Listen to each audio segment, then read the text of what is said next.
Are you tired of feeling like life is out of your hands? Like no matter what you do, you keep running into the same problems over and over again? In today's special guide, we'll explore 50 powerful Stoic lessons, each one designed to help you stop making the same mistakes and start living with more peace, purpose, and strength. These ideas go all the way back to ancient Rome and Greece, but they speak directly to the pain and confusion of our modern lives. When applied daily, they can help you think more clearly, act more wisely, and suffer less from the things you cannot control. This video is not just about becoming stronger. It's about learning how to avoid the traps that ruin your focus, waste your time, and slowly eat away at your confidence. These 50 lessons are like a compass, built to guide you out of the fog and into a life with fewer regrets and more meaning. But here's the truth. Life will keep testing you. People will let you down. Emotions will try to control you. Fear, anger, and pride will whisper lies into your mind. And if you don't train your thinking, if you don't learn how to respond with reason instead of emotion, you will keep getting the same results: pain, frustration, and wasted time. This video will show you how the Stoics faced pain, loss, and chaos, and still lived with calm and purpose. You will learn how to deal with failure, envy, criticism, setbacks, and even success, without letting any of it mess with your mind. Think of these 50 lessons as armor for your soul. Quiet strength, calm power, nothing flashy, nothing loud, just solid inner peace, built one principle at a time. So if you're ready to stop living on autopilot and start choosing the kind of person you want to become, turn off the noise, clear your thoughts, and let's begin. Number 1. Delay your judgments. Stop jumping to conclusions. Hold your mind still. Don't rush to call something good or bad. Don't be so quick to form opinions. Every day your brain is hit with things: a message, a glance, a tone of voice, an unexpected delay, a number on the screen. And before you even pause to think, you label it. This is a problem. That person's rude. My day is ruined. But is it really? Or are you just reacting? The Stoics taught us to be very careful with our first thoughts. They called them impressions. These impressions are not truth. They're just appearances. And the mistake most people make is believing the first thought they have as if it's a command. But it's not a command. It's just a signal, a moment, a wave, and waves pass. So instead of obeying your emotions, wait. When something happens, when you feel angry, afraid, offended, pause. Don't react. Don't speak. Don't judge. Just observe. Say to yourself, this is just an impression. I don't need to act on it yet. Delay your judgment. Why? Because your first thought is often wrong. Your reaction is often too fast. And the damage that comes from a quick, untested opinion is often worse than the thing itself. Epictetus said it clearly. Don't let the force of an impression carry you away. Say to it, wait for me a little while. Let me see who you are and what you represent. That's your move. You wait. You hold. You let the fog pass before you decide what something means. Think about how many times you've been wrong because you judged too fast. How many times have you sent a message in anger only to regret it later? How many times have you assumed the worst only to realize the truth was different? The problem wasn't what happened. The problem was how quickly you judged it. Delaying your judgment gives you power. It gives you space. It gives you freedom. Because you are no longer a puppet of emotion, you become a calm observer. You become someone who acts, not someone who reacts. You become the one who chooses the response instead of being dragged by the emotion. Marcus Aurelius, who ruled an empire, reminded himself of this constantly. He told himself, "Don't be upset. Don't call it a tragedy. Don't jump to conclusions." Even as emperor, he knew that the first thought is rarely the best one. He trained himself to pause, to reflect, to think clearly before deciding anything. So train yourself the same way. When someone interrupts you, delay your judgment. When someone criticizes you, delay your judgment. When a plan changes, when you hear bad news, when something feels unfair, pause. Don't trust your first reaction. Let it pass. Say to yourself, "I'm not ready to judge this yet. I will let it unfold." This habit, delaying your judgment, won't make you soft. It won't make you indecisive. It will make you strong, because only strong minds can stay still while the world pushes them to react. Most people are slaves to their impulses. But you'll be free, because you know, just because something feels bad at first doesn't mean it is. So the next time your emotions rise fast, remember, delay your judgment. The truth always comes with time, and if you can stay still long enough, you'll see it more clearly than everyone else around you. Delay, breathe, hold, decide later. That pause could save your reputation. That pause could save your peace. That pause could save your future. Delay your judgment, because reacting too fast is one of the fastest ways to mess up your life. Number 2, treat first thoughts as foreigners. The moment something happens, before you've even had a chance to think, there it is, the first thought, loud, fast, emotional, and most of the time, wrong. That first thought might say, "This is bad." It might whisper, "You're not good enough." It might scream, "They did this to you on purpose." But the Stoics would tell you, don't believe it yet. That thought hasn't earned your trust. It's a foreigner, an outsider, passing through your mind. You don't open your door to every stranger. So why open your heart to every thought? That first reaction isn't who you are. It's a wave, a leftover instinct, a combination of emotion, memory, and impulse. If you act on it immediately, you'll regret it. If you speak from it, you'll say something you can't take back. If you let it guide you, you'll lose control. So treat it like something unfamiliar. Hold it at the door.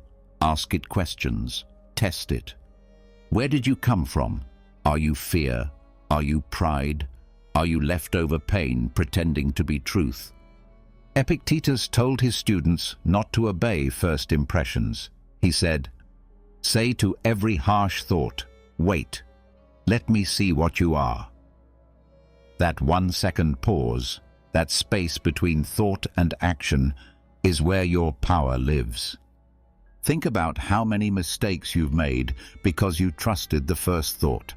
Think about the relationships you damaged, the stress you added, the peace you lost.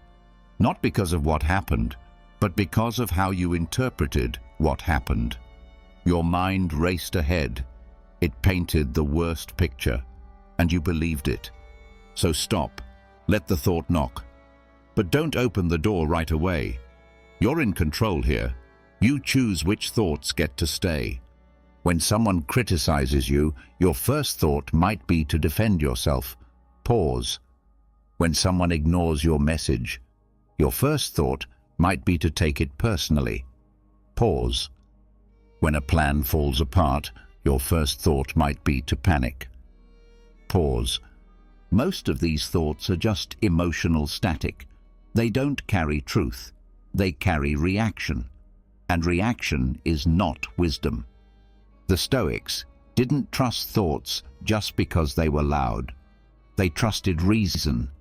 They trained themselves to look calmly at every impulse and ask, does this deserve my energy? Is this useful? What would the wiser version of me do with this? You can do the same. You don't need to fight your first thought. Just don't follow it. You don't need to suppress it. Just delay your response. You don't need to pretend it's not there. Just treat it like a stranger, polite, watchful, and cautious. Let it sit. Let it cool. Let it pass. And then, from stillness, not emotion, you choose your next move. That is Stoic strength. Treat first thoughts as foreigners, because clarity begins with distance. Number 3. Use premeditatio errorum. Most people are familiar with the Stoic practice of premeditatio malorum, the act of mentally preparing for what could go wrong in the world. But few people speak about a deeper, more uncomfortable version of that same practice, a version that doesn't just prepare for what life might throw at you, but for what you might do to yourself.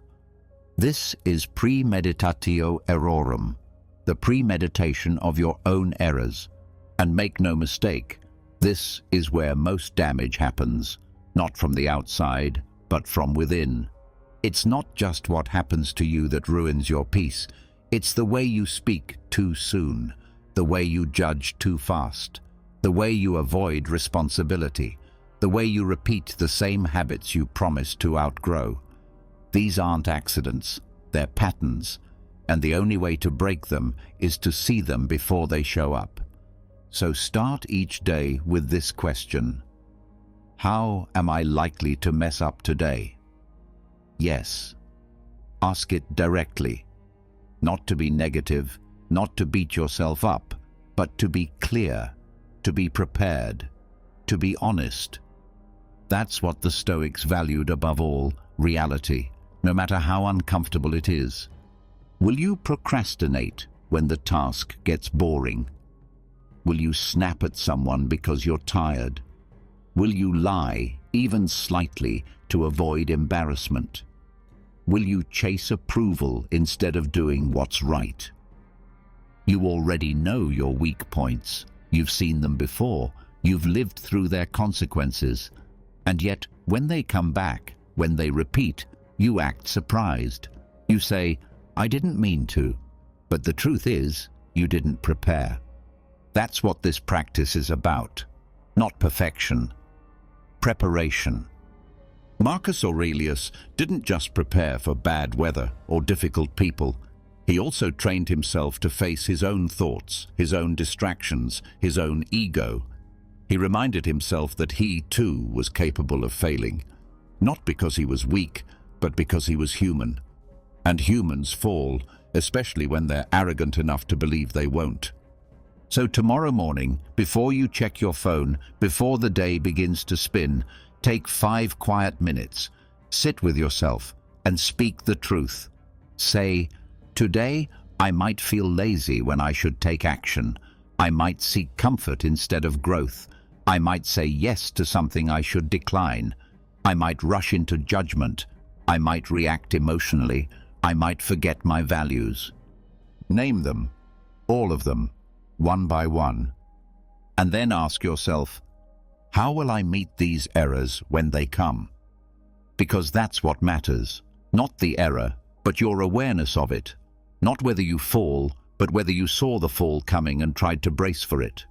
When you do this, you take away the element of surprise. You remove the blindfold. You walk into the day alert, not just to what others might do to you, but to what you might do to your own peace, your own progress, your own reputation. Premeditatio errorum is your internal defense system. It doesn't wait for damage, it prevents it. It turns your mistakes into practice rounds. It gives you a chance to be better before you fail. It's not easy. It requires humility. It requires you to admit you are still a work in progress.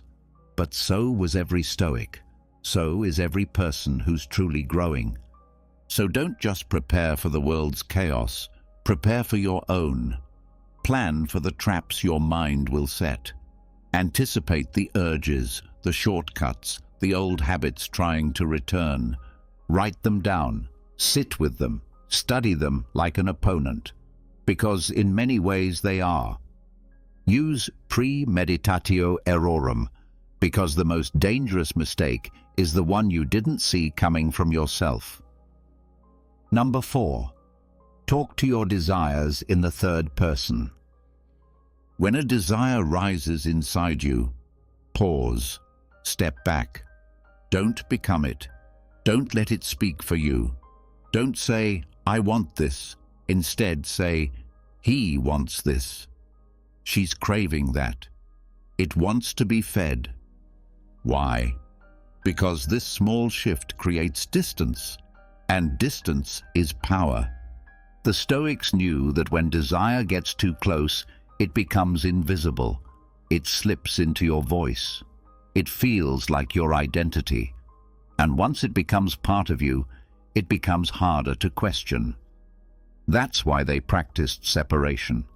Not suppression, separation. They saw desire not as who they were, but as something that visits them. A force, a pressure, a whisper. So next time you feel the urge to scroll when you should be working, don't say, I want a break. Say, the child in me wants comfort. When you feel tempted to buy something you don't need, don't say, I deserve this. Say, that voice again, the one that believes pleasure equals worth. Give it a name, give it a face, but don't give it control. Marcus Aurelius wrote to himself, when you feel drawn to pleasure, remember, it's only an image, a trick, a flicker. He was emperor, but even he had to fight the same battle, urge against reason. What saved him? Awareness. He knew that desire becomes weaker when you stop calling it I. When you talk to your desires in the third person, something shifts. You're no longer inside the emotion. You're above it, watching it, studying it. And once you can see it, you can challenge it. You can say, that's not strength speaking, that's escape, that's comfort, that's ego in disguise. Think about your own patterns, the moments you've chased something you later regretted. Food, attention, revenge, praise, comfort. All of them came with a voice. You need this. You can't feel okay without it. But that voice isn't wise, it's just loud. And if you always trust the loudest voice in your head, you will mess up your life again and again. So give that voice a name. Talk to it like a separate being. Say, you again, I see you. Say, you've tricked me before, I know your game. That's how you take your power back. Not by force, but by clarity. This isn't about being cold. It's not about rejecting all pleasure. It's about choosing which pleasures are worthy of you. It's about protecting your discipline from being hijacked by temporary emotions. And the best way to protect your discipline is to never let desire wear your name.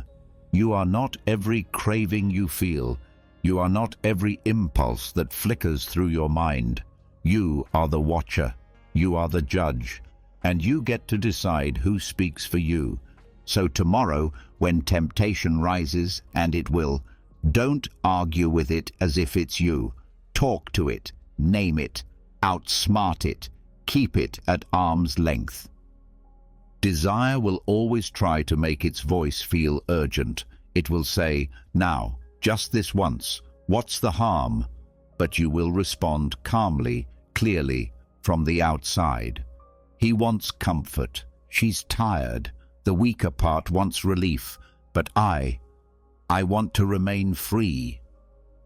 Talk to your desires in the third person, because clarity begins the moment you stop mistaking your urges for your identity. Number 5.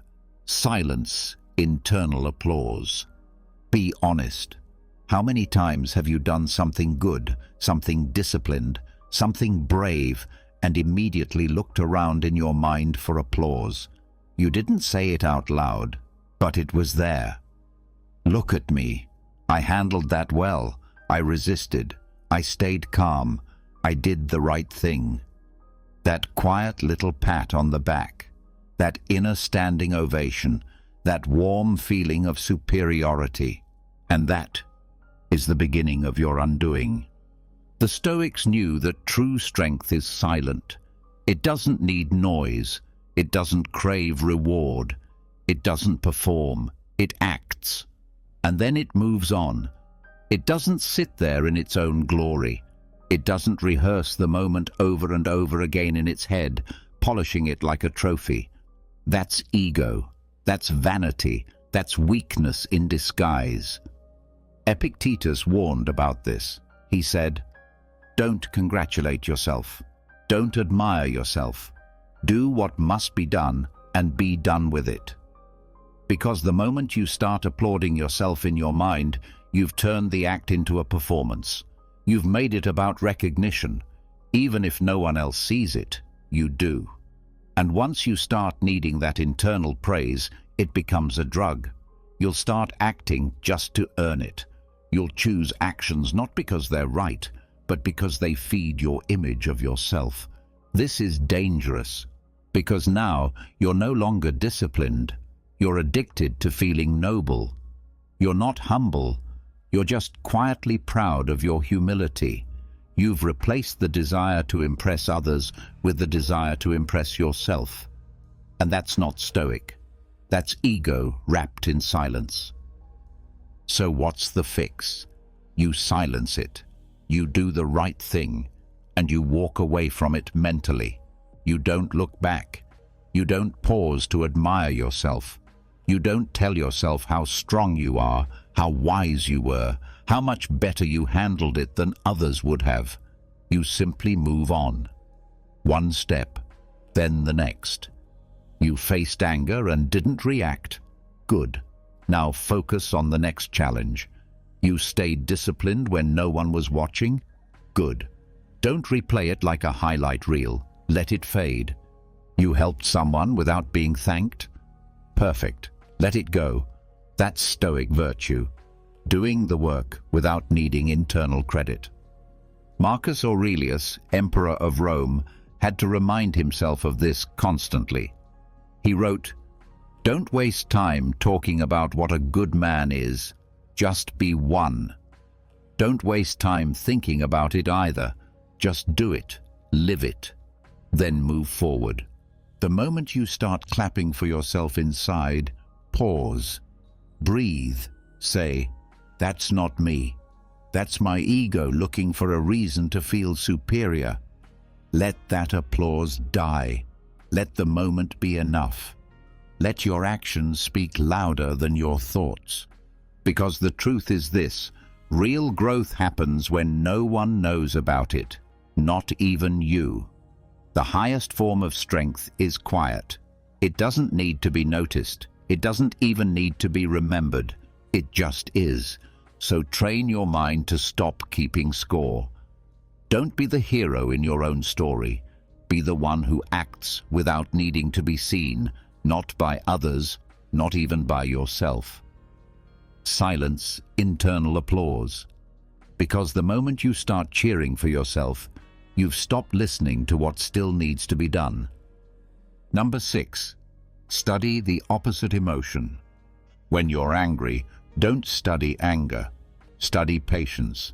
When you feel afraid, don't obsess over fear. Study courage. When you're drowning in jealousy, don't analyze jealousy. Study contentment. This is how the Stoic sharpens the mind, by turning away from the poison and focusing on the antidote. Most people, when they feel a strong emotion, feed it. They read about it, think about it, talk about it, replay it. They keep digging into it, thinking that understanding it more will help them escape it. But the truth is, the more you stare at a fire, the more it burns. You don't put out flames by throwing more firewood on top. You put them out by introducing the opposite force: water, calm, space. So when emotion grabs you, when it clouds your thoughts and tightens your chest, stop feeding it. Don't sit there studying your rage. Don't analyze your panic. That's how it grows. Instead, turn your attention to its counterbalance. Study the quality you wish you had in that moment, the one you need. That's your path out. Marcus Aurelius didn't write long pages about his frustration. He didn't catalogue every fear or every insult. He wrote about patience. He reminded himself to be calm, to be gentle, to be still. Not because those virtues came naturally to him, but because they didn't. He had to train them, and training starts with where you put your attention. When you're struggling with emotion, imagine your mind like a scale. Right now, one side is heavy, full of frustration, fear, envy, resentment. If you keep focusing on that side, you keep adding weight. But if you shift your focus, if you study the opposite, you begin to rebalance, slowly, thought by thought, choice by choice. When you're angry at someone, don't just rehearse what they did. Study forgiveness. Read about restraint. Reflect on people who responded to hate with grace. When you're scared to take a step forward, don't just sit in fear. Learn about boldness. Picture someone who acts despite uncertainty. Feed that image, because the emotion you feed is the one that grows. This doesn't mean you ignore what you feel. It means you stop giving it all your energy. You acknowledge it, but then you shift your gaze. You say, yes, I feel anxious, but what does peace look like right now? You say, yes, I feel defensive, but what does humility do in this moment? That simple mental move is where Stoic strength begins. Seneca said, "We suffer more in imagination than in reality." He understood that most emotions are built in the mind and can be unbuilt the same way, not by force, not by denial, but by feeding the opposite emotion until it grows stronger than the one that wants to control you. The next time you feel overwhelmed, don't ask, "Why am I like this?" Ask, "What is the opposite of this, and how can I practice it right now?" Don't just try to fight your anger. Study calm. Don't just sit in fear. Study courage. Don't just talk about sadness. Study joy, gratitude, and acceptance. If you want to become something different, you have to stop staring at what you're trying to escape. Turn your eyes toward what you want to become and build it, thought by thought, action by action. Study the opposite emotion, because freedom comes from focusing on the path forward, not the place you're stuck in. Number 7, use reverse admiration. When you see someone winning, pause.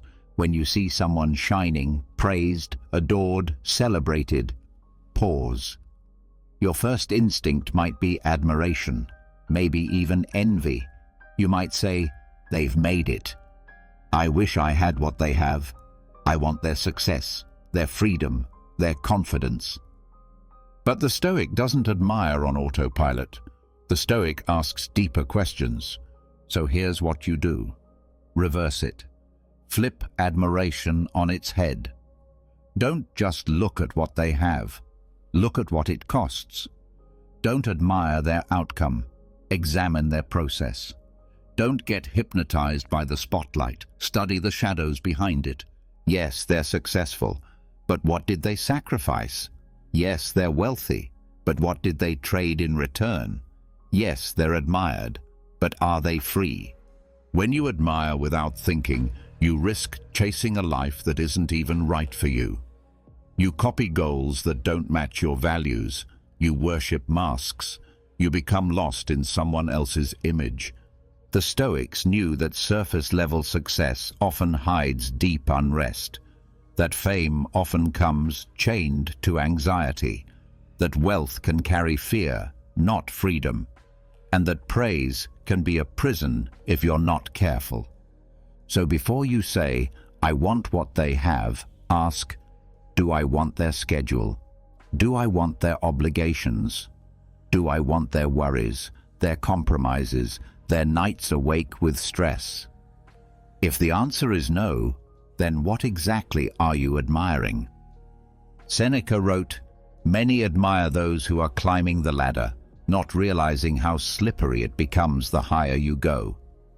And Marcus Aurelius reminded himself not to admire wealth, beauty, or power unless it was earned with virtue. Admiration for the Stoic must be earned with character, not just outcomes. Use reverse admiration when you feel comparison creeping in. Use it when you feel small around others. Use it when the world tells you that more, faster, louder equals better. Look beyond the applause. Look behind the curtain. Ask, would I trade places completely? Not just the highlight reel, but the full picture, the whole life, the pressure, the silence, the regrets, the emptiness that sometimes hides behind the smile. Often you'll find the answer is no, and that no will save you. It will protect your peace. It will anchor you in your values. It will remind you that true admiration belongs to wisdom, not status, to character, not clout. So admire the person who stays kind when insulted. Admire the one who tells the truth when it's risky. Admire the man who owns little and complains even less. Admire the woman who walks away from things that don't feed her soul. This is reverse admiration. Not being dazzled by shine, but being grounded by substance. It's easy to get impressed by noise, but a Stoic learns to be impressed by silence, by patience, by restraint, by the one who could speak but doesn't, who could take but chooses to give, who could chase the world but decides instead to guard their soul. Use reverse admiration every time you feel behind, every time you think someone else is ahead of you, every time envy knocks at your door. Because when you look closely, you may realize the very thing you envy is something you're better off without. Use reverse admiration, because chasing the wrong life is the fastest way to lose your own. Number 8. Question the story, not the event. Something happens. Someone cuts you off. Someone ignores your message. You get rejected. You fail at something you thought you'd win. That's the event. It's real. It happened. But what happens next, what happens in your mind, is not the event. It's the story. And that's where most people lose themselves, because the event is just data. It's neutral. It's a signal. It carries no emotion, no judgment, no meaning, until you assign it one. And once you assign it a story, you start reacting to the story, not the event itself. That's the trap. The Stoics knew this well. Epictetus taught, "It's not things that upset us, but our judgment about things." So when something disturbs you, don't ask, "Why did this happen to me?" Instead, ask, "What story am I telling myself about this?" Because that's where the real suffering hides. A friend doesn't call you back. That's the event. You tell yourself, "They're avoiding me. They don't care. I must have done something wrong." That's the story. You lose a job opportunity. That's the event. You tell yourself, "I'm a failure. I'll never succeed. This is the end." That's the story. You see? The story makes it worse. The story makes it personal. The story attaches fear, shame, anger, emotions that weren't in the event itself. The Stoics teach us to separate the two, to stop reacting to the version in our heads and to return to what actually happened. Just the facts, nothing more. When you feel a strong emotion, stop and ask yourself, what is the raw event? What is the story I'm telling about it? And is that story true or just a reaction? Most of the time, the story is based on assumptions. You think you know what someone meant. You think you know the future. You think you're a mind reader, but you're not. And if you live inside untested stories, your peace will always depend on guesswork. Marcus Aurelius wrote, "If you are distressed by anything external, the pain is not due to the thing itself, but to your estimate of it, and this you have the power to revoke at any moment." That is Stoic freedom. You can't always control the event, but you can always question the story. This doesn't mean you lie to yourself. It means you stop assuming. It means you ask better questions. It means you trade panic for perspective. What else could this mean? What if I'm wrong? What's another way to look at this? What would a calmer version of me see here? That's not weakness. That's training. That's how you stop falling for your own drama. That's how you stop turning small moments into massive problems. That's how you stay clear while others get lost in noise. So the next time something triggers you, don't go deeper into the emotion. Go deeper into the narrative. Break it down. Challenge it. Step away from the version your mind rushed to create. Come back to what actually happened. Because your life isn't ruined by the events themselves. It's ruined by the stories you build around them. And here's the truth. Every time you change the story, you change your experience. You change your reaction. You change your next move. You take back control. Question the story, not the event, because your mind creates most of your suffering, and only your mind can take it away. Number 9. Be suspicious of ease. Not everything that feels good is good for you. Not everything that comes easy is worth keeping. The Stoic doesn't celebrate ease. The Stoic watches it closely, carefully, with suspicion. Because comfort can be a liar, pleasure can be a trap, and ease, if you're not paying attention, can make you soft, slow, and distracted. It feels like peace, but often it's just sedation. So when things feel too easy, stop. Don't just relax into it. Don't just assume it means you're winning. Ask, what am I not seeing? What part of me is being weakened by this? Seneca warned us, "It is not because things are difficult that we do not dare. It is because we do not dare that things are difficult. And when things are too easy, we stop daring altogether. We avoid effort. We resist growth. We fall in love with the path of least resistance. And slowly, we forget what resistance was for." Ease can be dangerous because it never shows up looking like a threat. It shows up like a warm bed, a passive scroll, a day without challenge, a reward you didn't have to earn.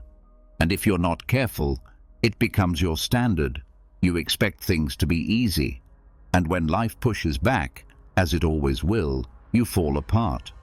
So don't treat ease as a reward. Treat it as a test.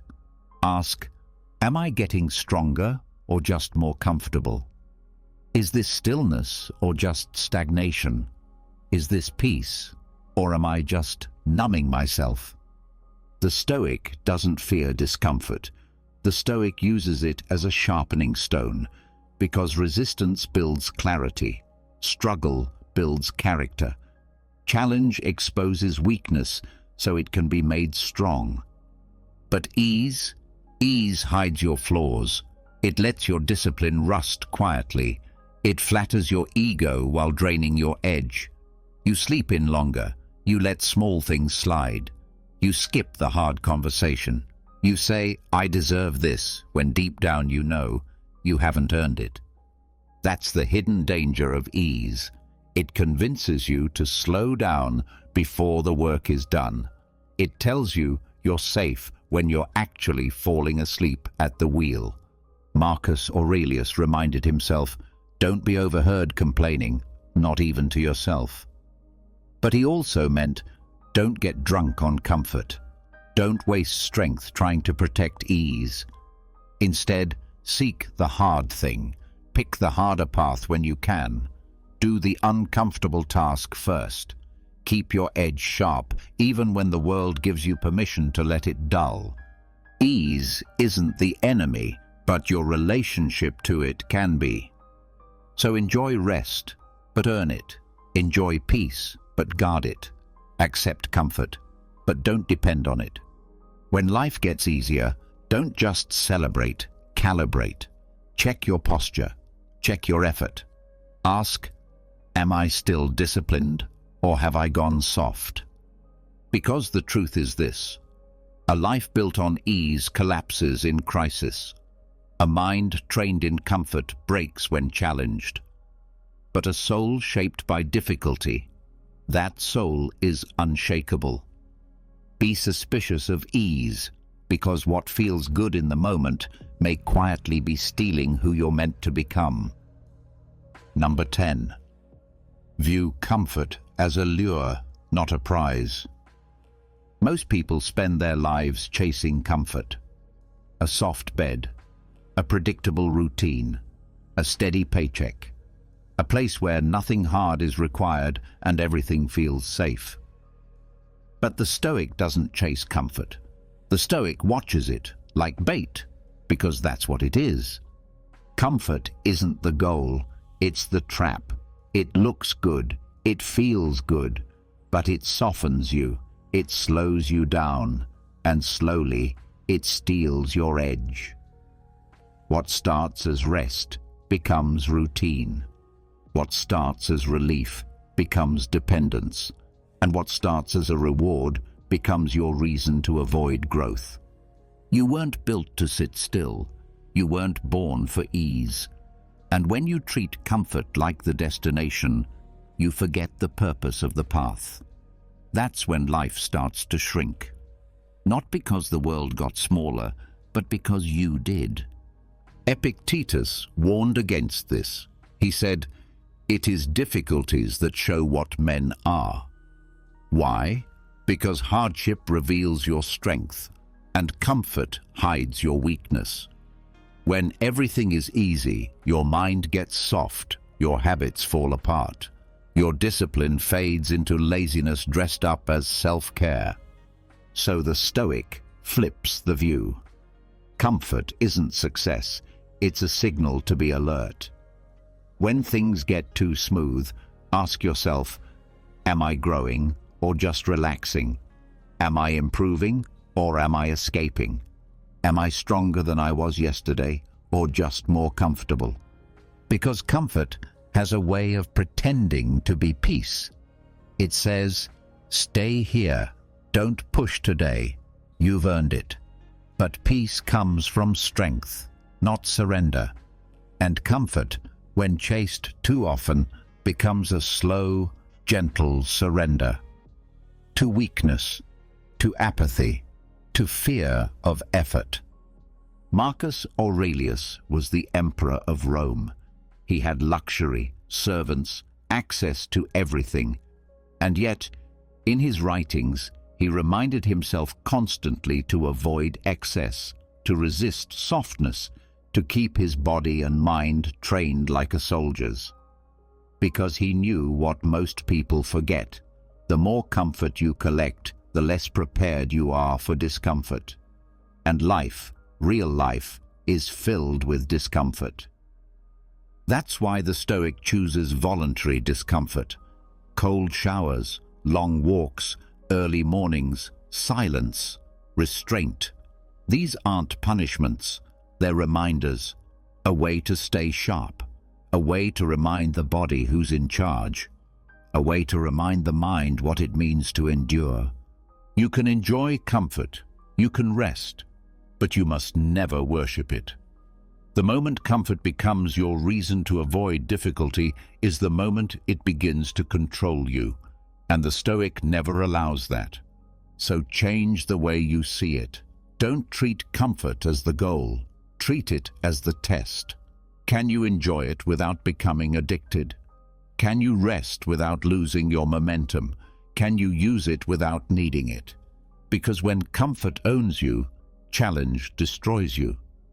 But when you train with discomfort, challenge becomes your teacher, your sharpening stone, your proof that you're alive. Every time you're tempted to avoid something hard, remind yourself, comfort is the easy road to weakness. Comfort is the enemy of progress. Comfort is a beautiful trap. View comfort as a lure, not a prize, because what feels good in the moment may be what keeps you from becoming who you're meant to be. Number 11. Assign everyone a role. People will confuse you. People will disappoint you. People will act in ways that don't make sense. And if you're not prepared for that, you will waste energy being shocked, offended, or hurt by things that were always bound to happen. The Stoic answer: assign everyone a role. That means this. Don't expect people to act outside of their nature. Don't expect wisdom from the unwise. Don't expect honesty from someone who has always lied. Don't expect reliability from someone who never shows up. Assign them their role and then accept it. This is not judgment. It's not condemnation. It's clarity. You're not putting them in a box. You're seeing them as they are, so you can stop being surprised. So you can stop being thrown off balance every time someone behaves like who they've always been. Marcus Aurelius wrote, "When you wake up in the morning, tell yourself, 'Today I will meet people who are meddling, ungrateful, arrogant, dishonest, jealous, and surly.'" He didn't say it to be bitter. He said it to be ready. He was assigning roles. He knew the liar will lie, the flatterer will flatter, the arrogant will show off, the cruel will try to provoke you. That's their nature. And your job isn't to fix it, it's to respond well to it. So tomorrow, when someone lets you down, don't say, "How could they?" Say, "Of course, that's the role they play." When someone talks over you, interrupts, insults, withdraws, don't let it destroy your peace. Say, "That's their part in this scene. I don't have to join their drama." Think of life like a play. Not everyone is cast as the wise friend or the noble mentor. Some are cast as the fool. Some are the critic. Some are the distraction. Some are the storm you must walk through. You don't hate them for their role. You just don't mistake their lines for truth.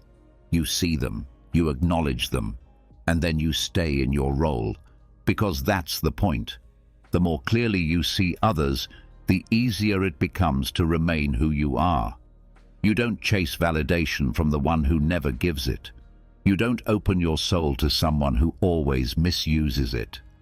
You don't expect depth from someone who lives on the surface. You stop assigning people the wrong roles and being crushed when they don't live up to them. Clarity is peace. When you know who you're dealing with, you protect your energy. You stop over-investing. You stop overreacting. You stop handing your peace to people who were never meant to carry it. So assign the roles and then accept them. It doesn't mean people can't change. It doesn't mean you stop believing in growth. But it means you don't live in illusion. You don't suffer because you expect lions not to roar, storms not to thunder, and broken people not to break things. You stay clear. You stay centered. You stay in character. Assign everyone a role, because peace isn't just found in solitude, but in the right expectations of others. Number 12. Practice inner emigration. There will be days when everything around you feels chaotic. People arguing, social pressure mounting, the group going one way while your gut tells you to go the other. And in those moments, when the noise outside threatens to break through your peace inside, the Stoic doesn't fight to change the world around them first. They retreat, not in weakness, but in strength. They leave the crowd without leaving the room. This is inner emigration. It means going inward when the world goes mad. It means stepping away mentally, emotionally, spiritually, even if your body must stay where it is.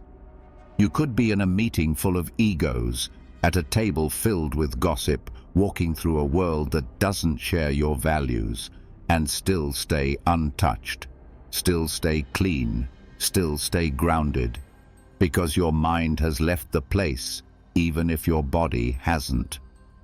Inner emigration is not escape. It is not running away from responsibility. It is not detachment in the shallow sense. It is preservation of the self. It is the refusal to become what surrounds you just because you're surrounded by it. It is choosing your own atmosphere when the one outside is polluted. Seneca said, "Withdraw into yourself as far as you can." That wasn't about isolation. That was about protection. He knew that not every crowd deserves your energy, and not every conversation deserves your full presence. The Stoic knows when to be fully present and when to pull inward without anyone even noticing. You don't have to argue with fools. You don't have to correct every wrong. You don't have to explain your principles to people who won't hear them. You just have to remember who you are and choose to return to that space inside where your reason lives. That's your home. That's your fortress, and you can go there anytime. When someone's shouting, when emotions rise, when pettiness fills the air, you can step back, not physically, but mentally. You can say to yourself, "Let them play their games. I wasn't born to be part of this."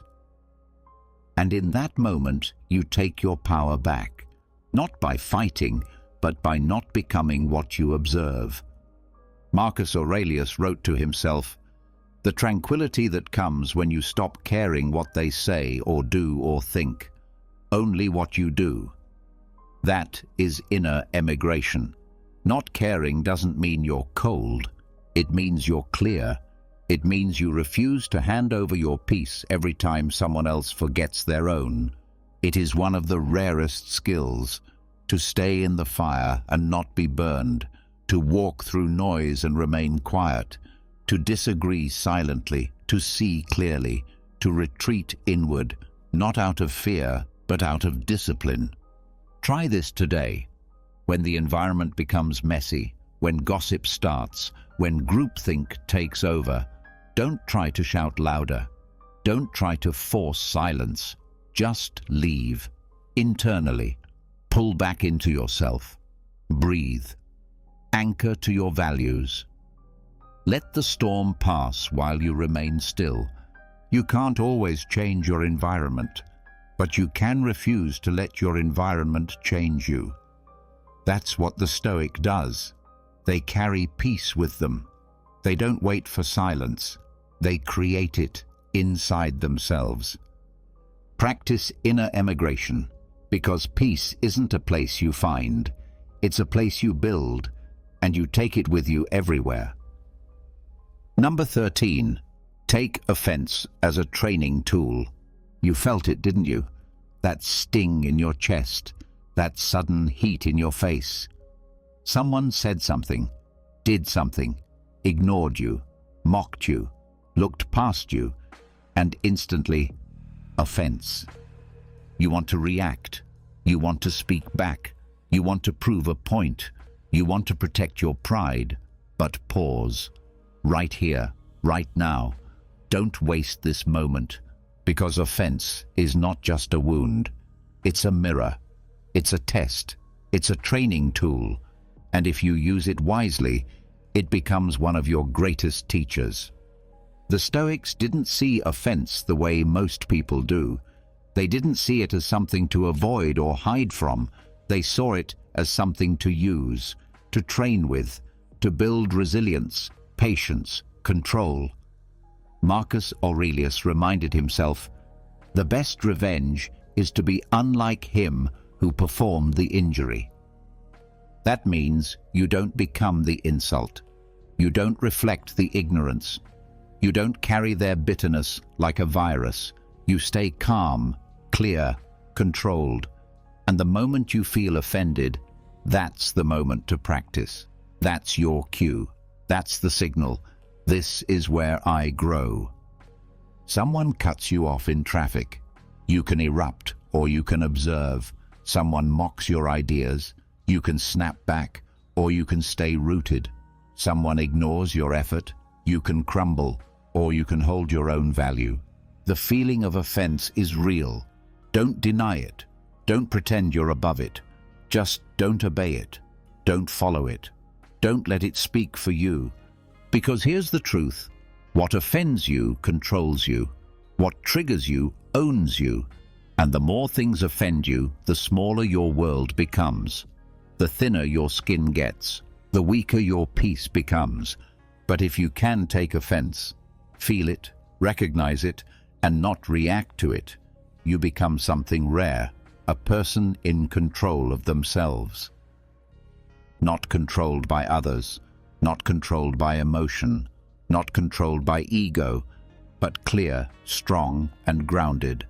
Train like this every day, not with dramatic events, but with small jabs, tiny slights, the passive-aggressive comment, the subtle disrespect, the little things that used to throw you off. Now, they're your gym, your dojo, your battlefield for peace. Ask yourself, why does this offend me? What part of me is reacting? What would a stronger version of me do right now? Then practice that. Even if it's hard. Especially when it's hard. Remember, people will offend you without meaning to. Others will offend you on purpose. That's not your concern. Your concern is, who do you become when it happens? You can choose to be insulted, or you can choose to be trained. You can choose to make it personal, or you can choose to see it as impersonal, a moment to strengthen your grip on yourself. The insult is theirs. The reaction is yours. Keep what belongs to you. Let the rest go. Take offense as a training tool, because every sting is a chance to prove you're not as fragile as you used to be. Number 14. Master the art of the short reply. Not every comment deserves a speech. Not every insult deserves an explanation. Not every question needs your full mind. The Stoic doesn't rush to defend, argue, impress, or over-explain. The Stoic answers with calm, with clarity, and often with as few words as possible. This is the art of the short reply. In a world where everyone is trying to be louder, longer, and more persuasive, power lives in restraint, in the ability to say little and still say enough. When you master this art, you stop leaking energy into conversations that don't matter. You stop giving your peace away to people who only want a reaction. Short replies are not cold. They are precise. They are strong. They are chosen. They are the mark of someone who is in control, not just of their mouth, but of their ego. Someone criticizes you. Noted. Someone tries to provoke you. I see. Someone throws bait, waiting for an argument. Perhaps. That's it. You stay calm. You stay still. You don't jump. You don't explain yourself to someone who isn't asking in good faith. You don't waste your breath on noise. Seneca said, "A wise man is content with few words." Why? Because the more words you use, the more you risk speaking from emotion. The more you speak, the more you reveal. Sometimes too much. The more you explain, the more you feed someone else's fire. A short reply isn't weakness. It's a signal that you are not easily moved, that you are steady, that you know your position and don't need to shout it. There is a strength in stillness, a power in pause, and there is wisdom in brevity. A wise person doesn't enter every debate. A disciplined person doesn't fight battles of the tongue, and a focused person doesn't dilute their energy with endless conversation. When someone gossips, you don't need to nod or join in. A glance, a breath, a pause, that's enough. When someone attacks your values, your character, your work, you don't owe them a paragraph. Sometimes silence is the best reply. Sometimes one sentence is louder than a speech. Even Marcus Aurelius, surrounded by senators, generals, enemies, and endless opinions, often reminded himself, "Say only what is necessary." Why? Because every word is a choice, every reply is a test, and every unnecessary comment is a door you might regret opening. Practice this daily. Before you speak, pause. Ask, does this need to be said? Does this need to be said by me? Does this need to be said right now? You'll be amazed how often the answer is no. Keep your replies simple, firm, clean. Let your actions speak where words don't. People will notice. Some will respect it. Some will be confused by it. That's fine. You're not here to be understood by everyone. You're here to stay rooted in your values. You're here to protect your energy. So let others argue. Let others fill the silence. Let others chase the last word. You stay calm. You stay composed. And when you speak, make it count. Master the art of the short reply, because real power doesn't shout. It doesn't explain. It speaks little and moves wisely. Number 15. Observe before you judge character. It's easy to label people, to look once and decide, he's arrogant. She's fake. They can't be trusted. One action, one moment, one sentence taken the wrong way, and we stamp them with judgment. But the Stoic doesn't rush to label. The Stoic watches first. The Stoic observes. Because one moment is not a person, one mood is not a soul, and one mistake is not a full life. So before you judge someone's character, pause. Before you speak about who they are, watch.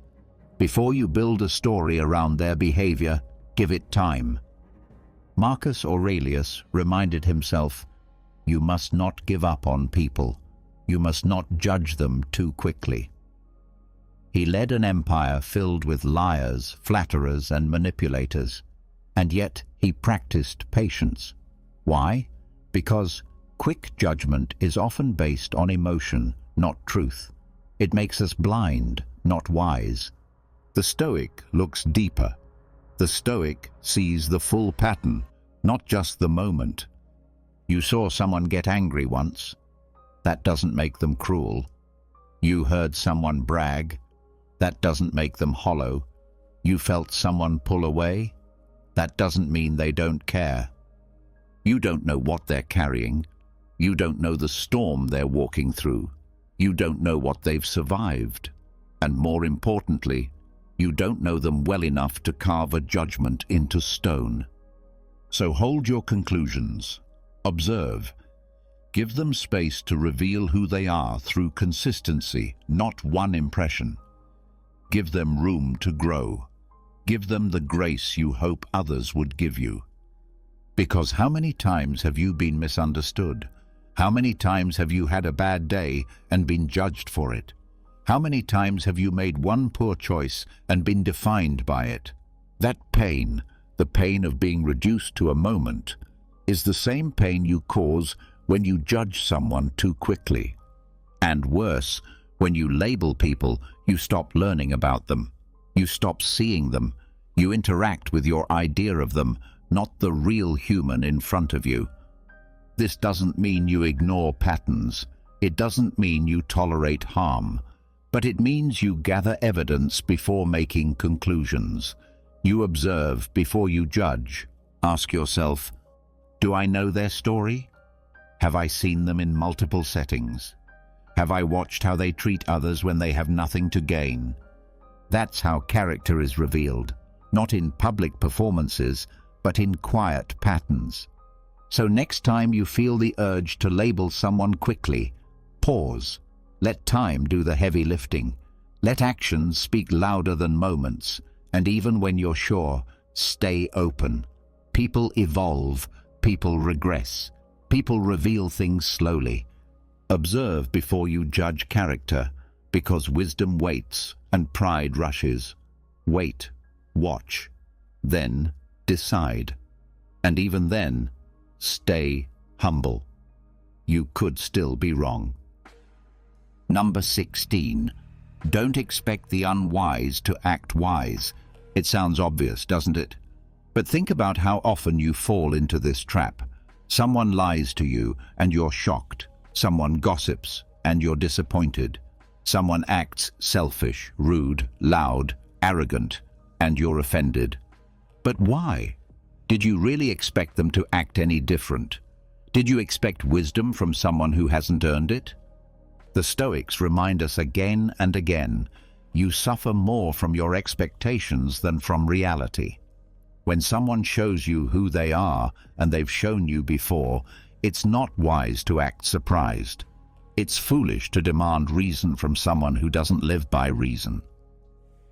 Marcus Aurelius wrote, "When you wake up in the morning, tell yourself, 'Today I will meet people who are meddling, ungrateful, arrogant, dishonest, jealous, and surly.'" He didn't write that to be cynical.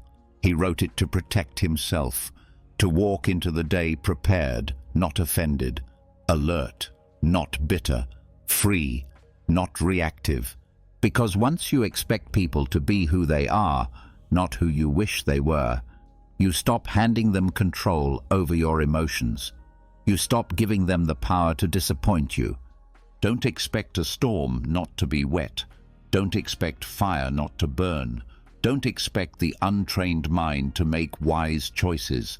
And don't expect the undisciplined person to show restraint. This doesn't mean you judge them. It doesn't mean you hate them. It means you stay clear. It means you adjust your mindset before the moment arrives. Because if you walk into life expecting everyone to live by Stoic principles, you will constantly feel let down. You'll feel attacked, betrayed, drained. But you weren't betrayed. You were unprepared. So expect ignorance from the ignorant. Expect emotion from the emotional. Expect impulsiveness from the impulsive. That doesn't make you cold. It makes you ready. And when you're ready, you don't have to react. You don't have to fight. You don't have to fix. You simply observe, respond with calm, and move forward without carrying the weight of someone else's chaos. How many times have you suffered not because of what someone did, but because you expected more? How many times have you thought, they should know better?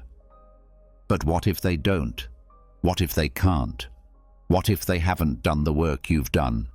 Your peace doesn't come from the behavior of others. It comes from your ability to stay steady, no matter how others behave. That's the Stoic way.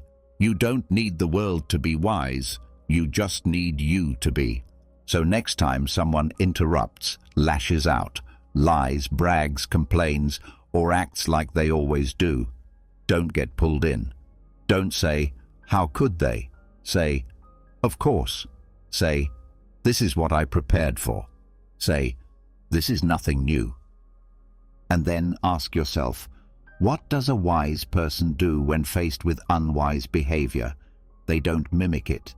They don't get emotional. They don't argue. They don't try to win. They remain in control. They rise above it.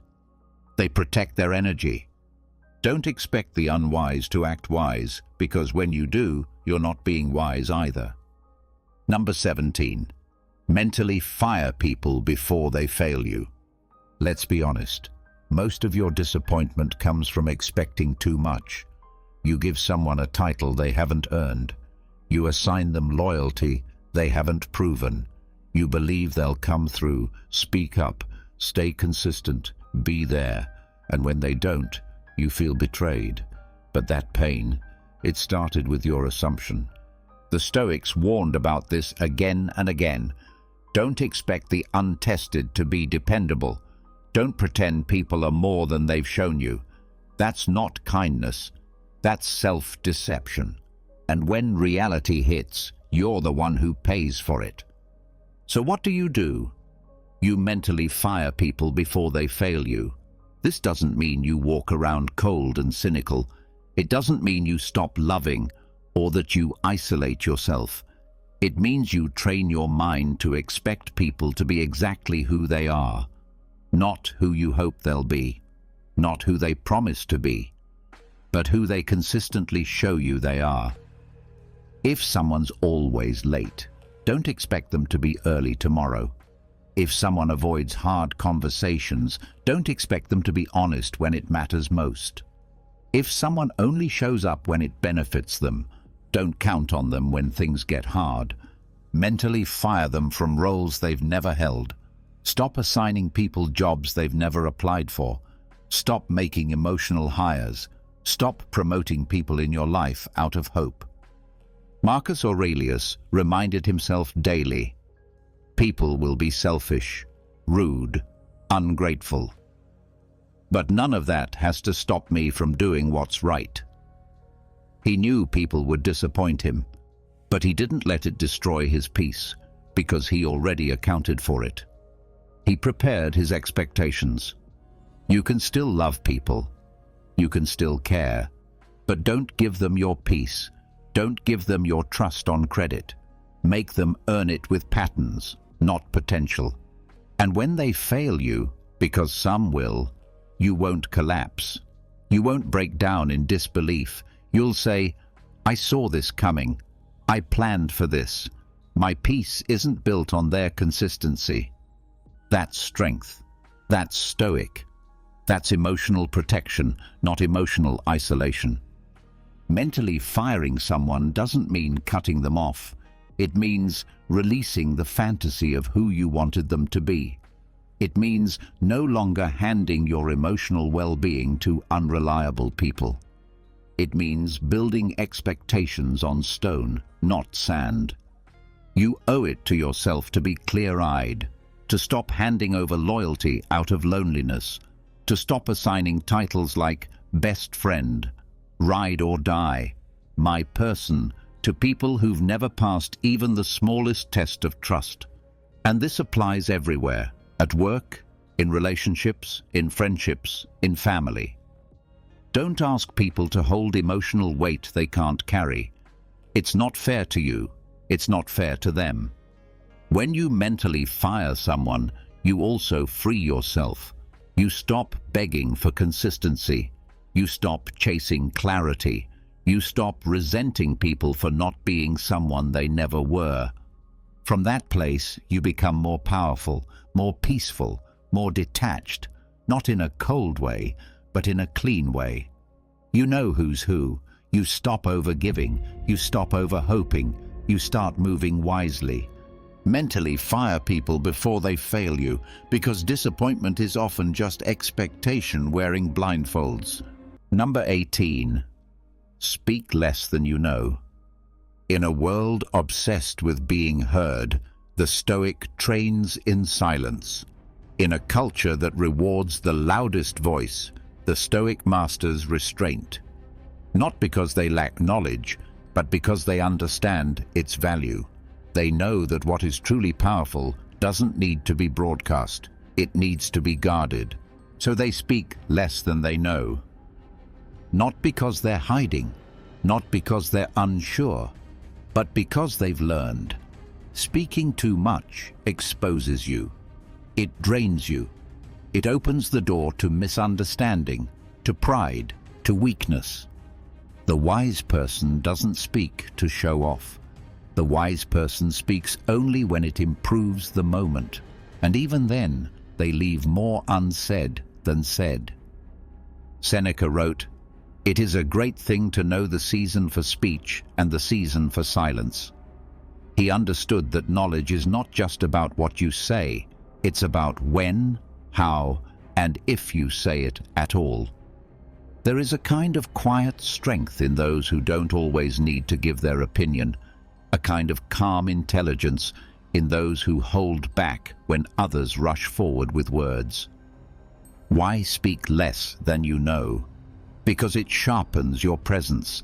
It forces people to listen when you finally do speak.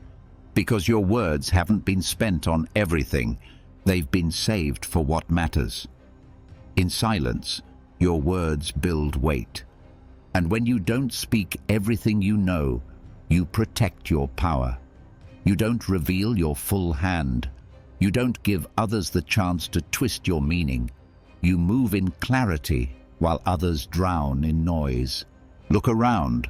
Most people talk too much. They speak to fill space. They speak to prove something. They speak to feel important. But the more you talk, the more likely you are to slip, to say what you didn't mean, to reveal what should have been kept, to regret what you can't take back. The Stoic doesn't need to prove anything. The Stoic doesn't chase validation. They know that silence is a tool. It keeps the mind still. It keeps the ego small. It keeps emotion in check. Think about how many times you've said too much. How many times you've explained yourself when silence would have been enough. How many times you gave someone access to your mind and they used it against you. Not because you were wrong, but because you forgot. Not every truth needs to be spoken. Not every thought needs to be shared. Marcus Aurelius reminded himself, "Be tolerant with others and strict with yourself." That means your discipline is inward, not outward. Your growth doesn't need to be announced. Your insights don't need a stage. Let your actions speak. Let your presence be felt in calm, not in volume. Practice this today. Hold back. Say less. Listen more. Let others talk over each other. Let them race to prove their worth. You sit still. You observe. And when you do speak, speak with intention, not ego. Say just enough to move the moment forward, no more. People will notice. Some will be uncomfortable with your silence. Others will be drawn to it. That's not your concern. Your concern is peace, precision, power through control. Speak less than you know, because wisdom isn't what you say. It's what you choose not to say. Number 19. Study the hidden cost of pleasing people. People-pleasing feels safe. It feels polite. It feels like connection. But under the surface, it's something else. It's fear wearing a smile. It's insecurity wrapped in kindness. And it's a habit that, if left unchecked, will slowly rob you of your peace, your time, and your identity. The Stoics understood this deeply. A life lived for approval is a life built on chains. Every time you say yes just to avoid tension, every time you agree to something just to be liked, every time you twist your own values to fit someone else's comfort, you are not being kind. You are being dishonest. You are betraying yourself. And that betrayal has a cost. It costs your energy, because now you carry the weight of too many commitments, most of which don't align with your goals.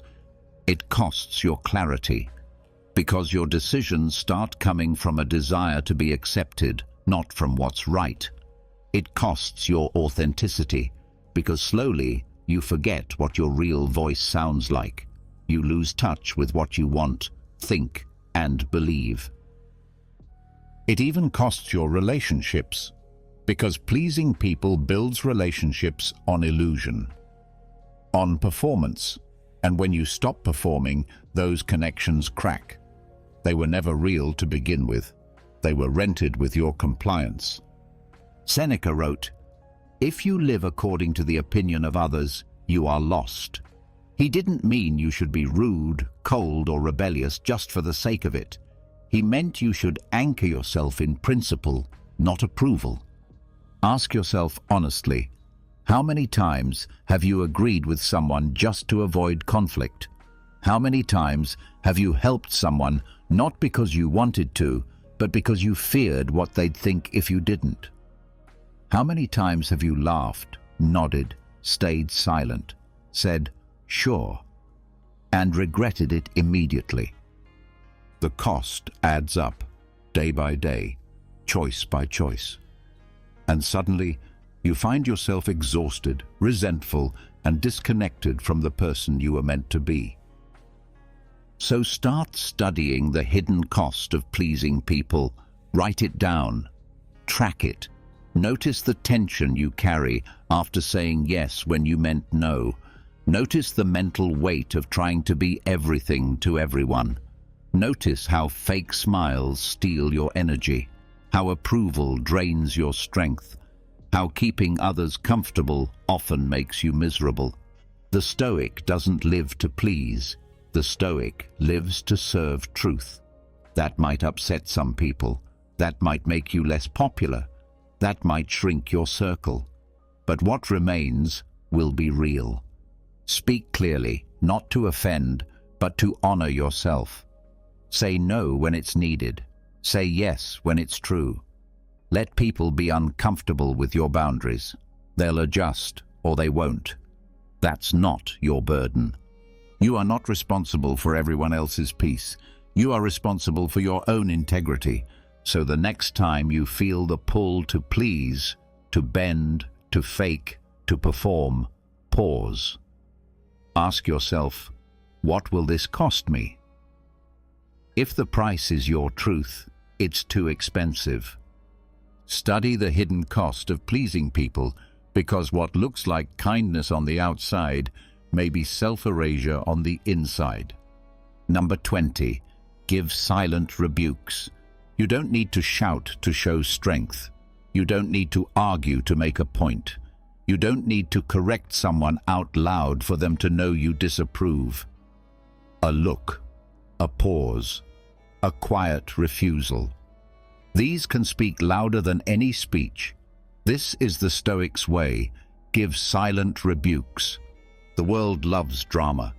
People love reactions. They feed off confrontation. They want a fight, a comeback, a show. But the Stoic doesn't perform. The Stoic doesn't feed the fire. When something is wrong, dishonorable, or foolish, the Stoic responds with stillness. Not because they are weak, but because they are in full control. Silence, when intentional, is not absence. It is presence with weight. It is a message without noise. It is calm disapproval that doesn't need to shout to be heard. Think about it. When someone gossips and you don't join in, your silence is a rebuke. When someone makes a joke that crosses the line and you don't laugh, your expression is a message. When someone acts out of line and you step away without a word, that absence is louder than confrontation. Seneca said, "A wise man is slow to speak and quick to act, and sometimes the action is in the restraint. The rebuke is in the refusal. The correction is in the calm disconnection from behavior that doesn't align with your values." You don't need to argue with people who aren't ready to listen. You don't need to shame others into doing better. The Stoic shows what is right by living it.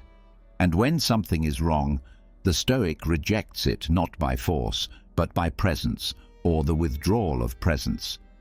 You save your energy. You protect your peace. You don't turn someone else's foolishness into your own emotional spiral. People often think that silence is weakness, but silence in the right moment is sharp. It is disciplined. It makes people look inward. When you don't react, people are forced to sit with their own behavior. They're no longer distracted by your reaction. They're faced with themselves. And that's where real reflection begins. Marcus Aurelius faced criticism, betrayal, and foolishness constantly. He could have used his position to crush or humiliate others, but more often he responded with quiet. He acted with dignity, not rage. He corrected through example. He rebuked by staying firm in what he knew was right, without needing to make a scene. So the next time someone tests your patience, disrespects your space, crosses a line, don't react immediately. Don't lecture. Don't match their energy. Just stop. Step back. Hold your position. Let your silence speak for you. They'll hear it. They'll feel it. They'll think about it long after words would have faded. This is not passivity. This is precision. This is mastery of the self. This is how the Stoic disciplines others without losing discipline themselves. Train this every day. When someone acts in a way that deserves correction, ask yourself, does this need words, or will my silence carry more weight? Don't fall into the trap of trying to fix everyone. Some people aren't ready to hear you, but they're ready to notice what you withhold. Give silent rebukes, because true correction doesn't always need volume. Sometimes it just needs presence, stillness, and the strength to walk away without a sound. Number 21. Do ugly tasks beautifully. There are jobs nobody wants, chores no one volunteers for. Work that feels small, boring beneath you. Cleaning the floor, fixing the mess, finishing the report no one wants to touch. Waking up early to start again when everyone else is sleeping in. These are the ugly tasks, the parts of life people avoid, the things they rush through or complain about. But the Stoic? The Stoic doesn't avoid them. The Stoic makes them beautiful. Not because the task is special, but because how you do it reveals who you are. Marcus Aurelius said, "Do what's in front of you with precise and genuine seriousness, not as if you're being watched, but as if it matters." And that's the key. Whether someone is watching or not, whether the task is glamorous or grimy, whether it gets praise or is totally ignored, you do it with care, with presence, with intention. Why? Because every task is a test of your character.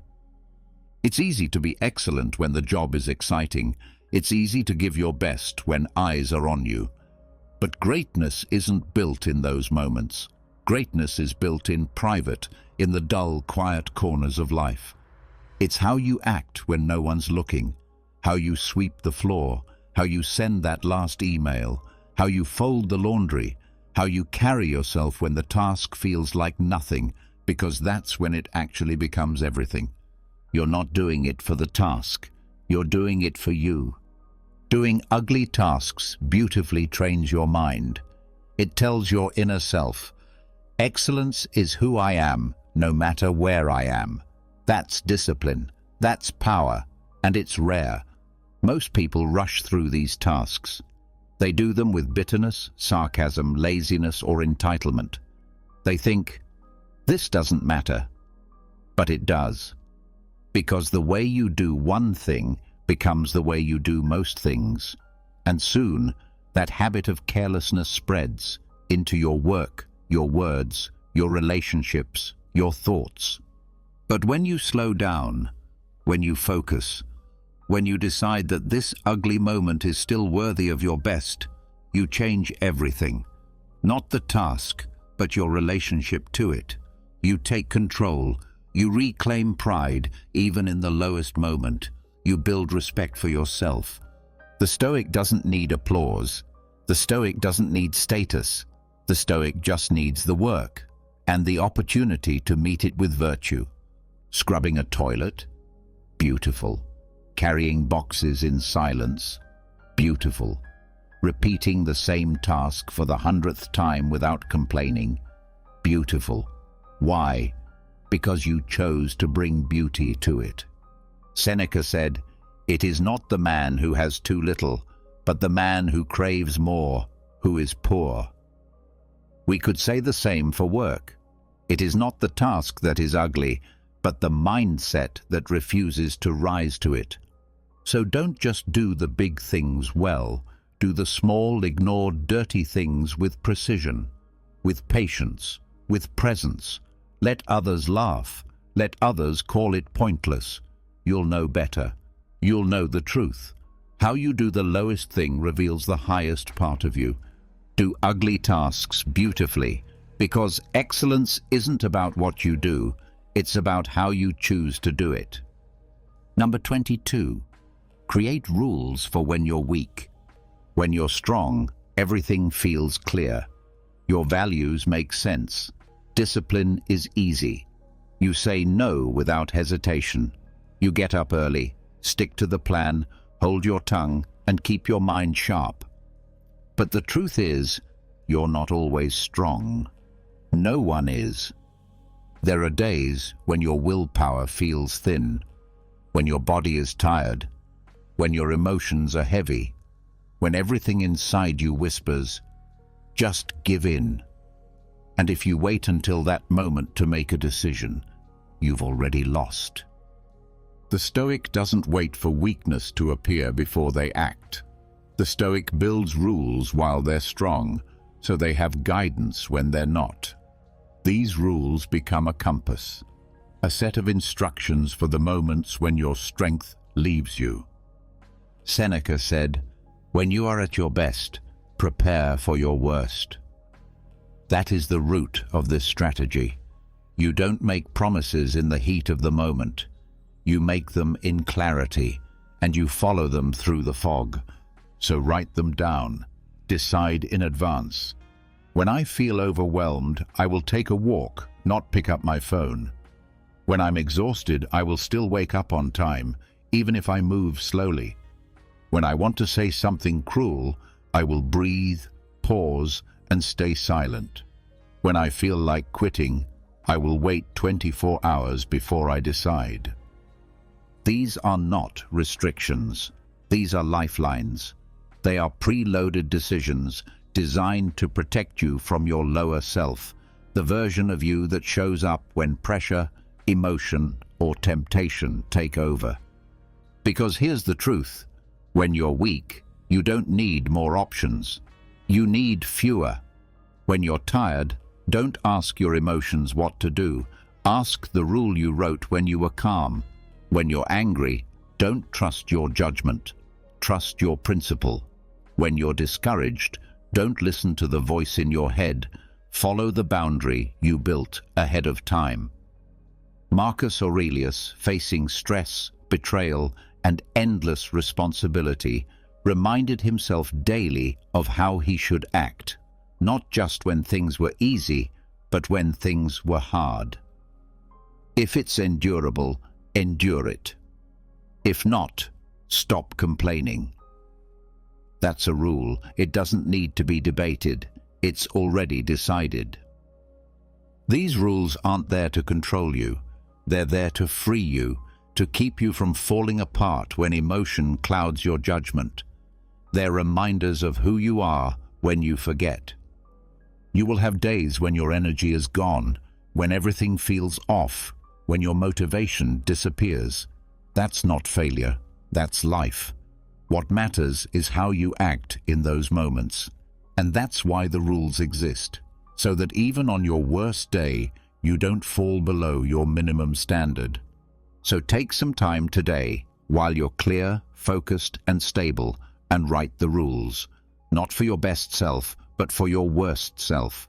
Build the path in advance, then walk it when you need it most.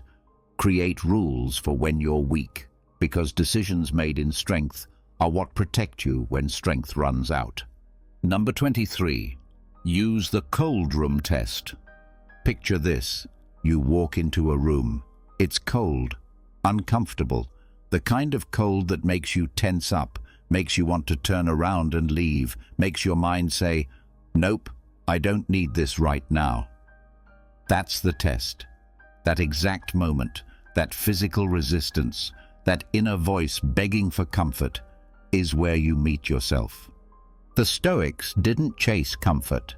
They trained in discomfort. They understood that comfort weakens you, slowly, quietly, while discomfort builds strength, clarity, and control. And they knew something simple. How you respond to the cold room is how you respond to life. The cold room could be anything. A real cold room, a cold shower, a cold conversation, a cold truth, an uncomfortable task, a situation that pushes you out of ease and into tension. And the question is, do you stay or do you flee? When you enter that cold space, don't rush to escape it. Stay. Feel the resistance. Feel the urge to run. Then breathe. And ask, who is in control here? Me or my craving for comfort? The cold room test is simple. Put yourself in minor discomfort on purpose. Not to suffer, not to punish yourself, but to train. To remind your body and your mind that you do not need things to feel perfect in order to remain calm, focused, and disciplined. Marcus Aurelius wrote, "If it's humanly possible, you can do it too." But how would you know what you're capable of if you only live in warmth? You don't need pain to grow, but you do need pressure. You need to be tested. You need to be uncomfortable on purpose, so that when discomfort comes without warning, you don't break. A cold shower in the morning, a difficult phone call you've been avoiding, waking up at 5 a.m. instead of 7, saying no when it's easier to say yes, sitting in silence instead of reaching for distraction. All of these are cold rooms, little moments that most people avoid because they're trained to seek comfort, not clarity. But not you, not anymore.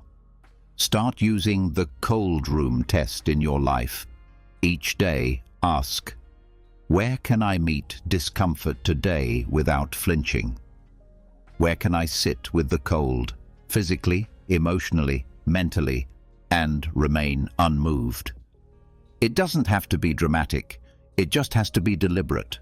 One small choice, one uncomfortable decision, one cold room entered without fear. That's how you build mental muscle. That's how you become the kind of person who doesn't fold under pressure. That's how you stop being soft in the face of life's challenges. Because life will give you cold rooms you didn't choose, loss, rejection, uncertainty, change.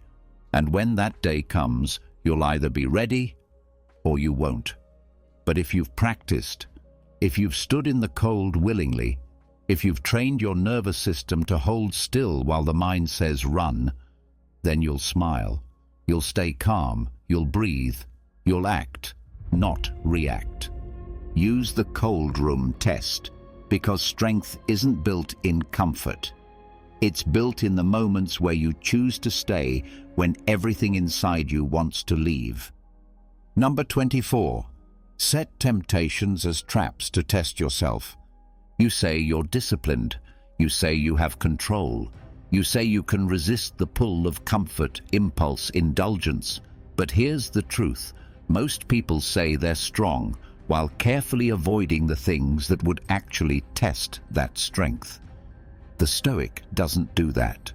The Stoic walks straight toward temptation, not to fall into it, but to prove that it has no power. This is the uncommon path. You set the trap on purpose, not to fail, but to train. You place the temptation in front of you, and then you leave it there, unmoved, unused, untouched.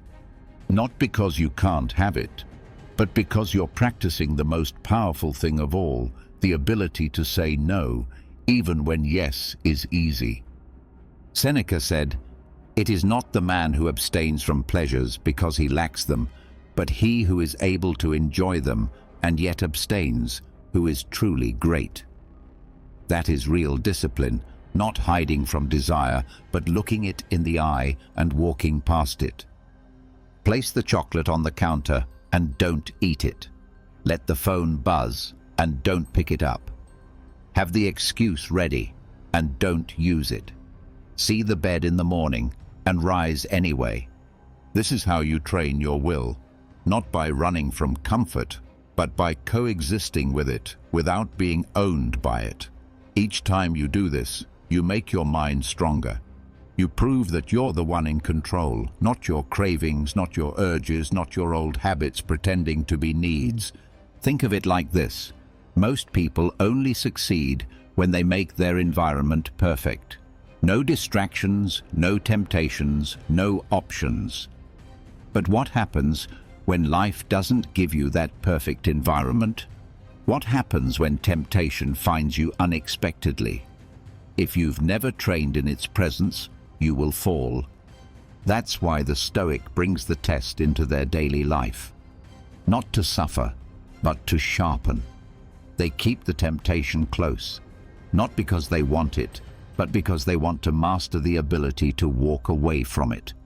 Not once, not in extreme moments, but every single day. This is how you find your edge. By placing the thing you want within reach, and then watching yourself choose restraint. Not just once, but again and again, until self-control becomes muscle memory, until the craving loses its voice, until you don't flinch when the desire calls your name. Marcus Aurelius could have indulged in anything, pleasure, power, luxury, but he didn't. He reminded himself, you don't need much. Stop letting your appetites control you. He wasn't just preaching, he was training. Every day, surrounded by temptation, yet untouched by it. Try it today. Set the trap. Not to punish yourself, but to observe yourself. To see how far you've come, and how far you still have to go. You'll learn quickly where your strength holds, and where it still bends. That's good. That's how you grow. Set temptations as traps to test yourself, because a disciplined mind isn't built by avoiding weakness, but by standing in front of it, smiling and saying, not today. Number 25. Don't pray for a good life, train for a tough one. Everyone wants peace. Everyone wants success. Everyone wants ease, stability, happiness. And many spend their days asking for it, hoping, wishing, praying that life will finally get easier. But the Stoic doesn't pray for a lighter load. The Stoic trains for a stronger back. Because a good life doesn't mean a painless one. It doesn't mean perfect weather, perfect people, or perfect luck. It means the strength to endure and grow no matter what storms come. And those storms will come. Marcus Aurelius didn't ask the gods to remove hardship. He wrote, "Don't pray for things to happen as you wish, but wish for them to happen as they do, and you will go well." In other words, stop begging life to be easier. Start training yourself to be unshakable. You don't need to be protected from hardship. You need to be prepared for it. Don't pray to avoid loss. Train to endure it. Don't pray for people to always be kind. Train to keep your calm when they're not.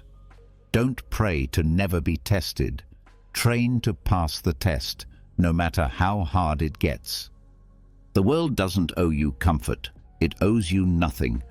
And life is not built around your convenience. That may sound harsh, but it's freeing. Because once you stop expecting ease, you stop being controlled by difficulty. You stop crumbling at every obstacle. You stop saying, "Why me?" and start saying, "Watch me." Too many people think strength is a gift. It's not. It's earned. In quiet moments, in hard mornings, in pain you didn't choose, in doing the right thing when it would be easier to quit. Every challenge is training. Every setback is conditioning. Every failure is feedback. But that only works if you stop wishing for life to be soft. If you stop believing that a good day is one without resistance. If you stop hoping the world will go easy on you and instead decide that you will be ready no matter what. The Stoics didn't see suffering as a punishment. They saw it as a forge, something that could refine the soul, sharpen the mind, strengthen the spirit, but only if you met it with the right mindset. So ask yourself each morning, not, will today be smooth, but will I be steady no matter what today brings? Ask, what am I training for? Is it for comfort or is it for character? When you go to the gym, you don't pray for lighter weights. You train to lift heavier ones. Do the same with your life. Train to handle rejection. Train to sit in boredom without distraction. Train to hear criticism without falling apart. Train to stay focused when chaos is swirling around you. Every time you want to complain, train instead. Every time you want to run, stay instead. Every time you want to wish it were easier, remember who you said you want to be. This is what Stoicism is at its core, not positive thinking, not pretending things are fine, not waiting for life to be kind.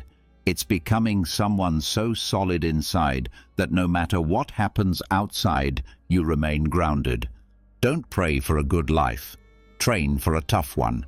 Because life gets better not when it gets easier, but when you get stronger. Number 26. Wake up with a roll, not an alarm. Most people are startled awake by noise. A beep, a buzz, a vibration on the nightstand. Their eyes open, but their mind doesn't. They rise, but they have no reason for rising, no mission, no role, no inner fire. Just motion without meaning. This is how days are wasted before they even begin. The Stoic starts differently. The Stoic doesn't rise because of noise.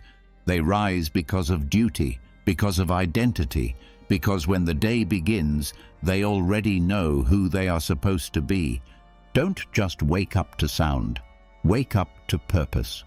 Don't let the first thing that touches your brain be the phone, the weather, or the weight of responsibility.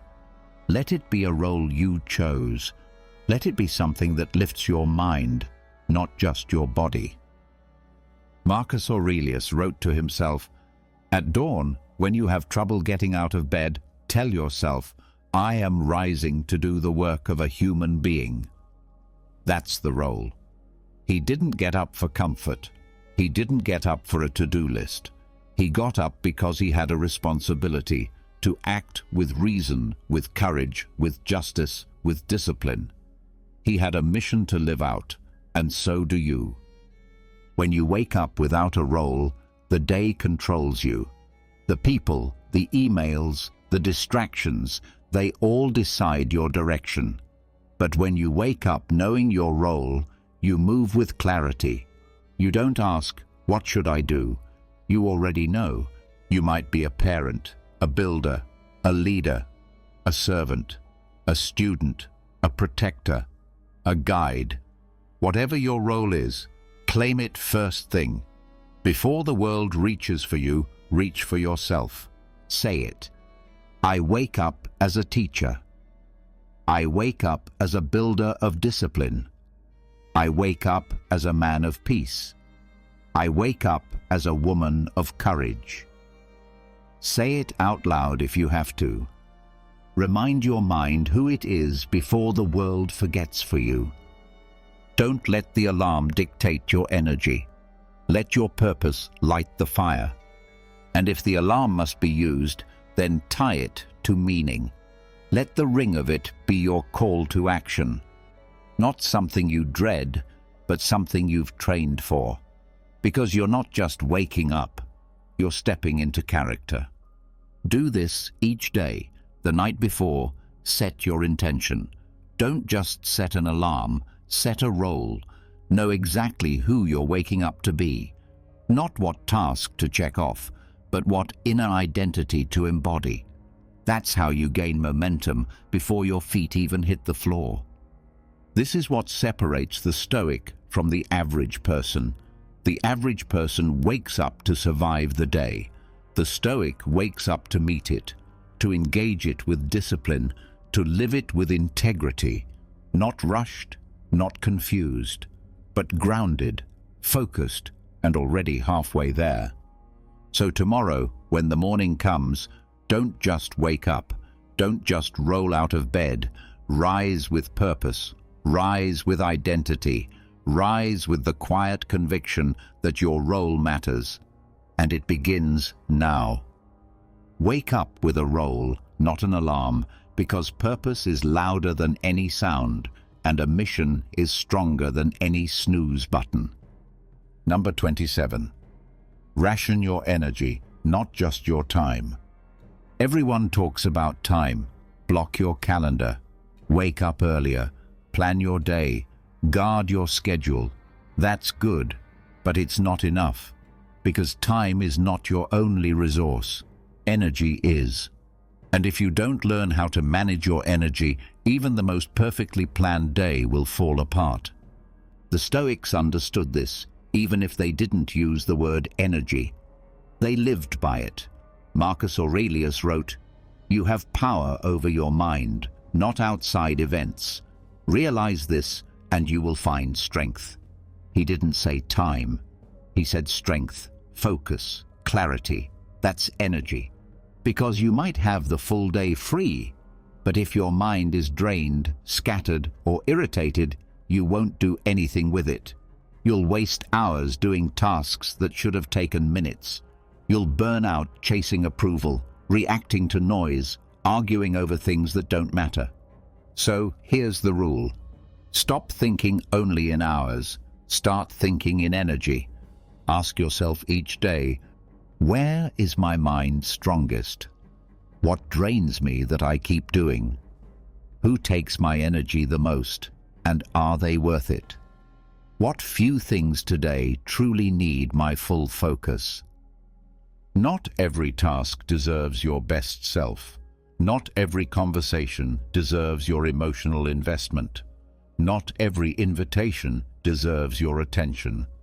If you give everything to everything, you'll have nothing left for what actually matters. Time is measured in hours, but energy is measured in presence. You could spend 10 hours with your family and be distracted the whole time, or you could spend 30 minutes, fully present, fully engaged, and it would mean more. You could work for 5 hours on a project in a haze of multitasking, or spend 1 hour locked in, clear and focused, and produce something powerful. The Stoics would say, don't scatter your soul. That's what energy management is.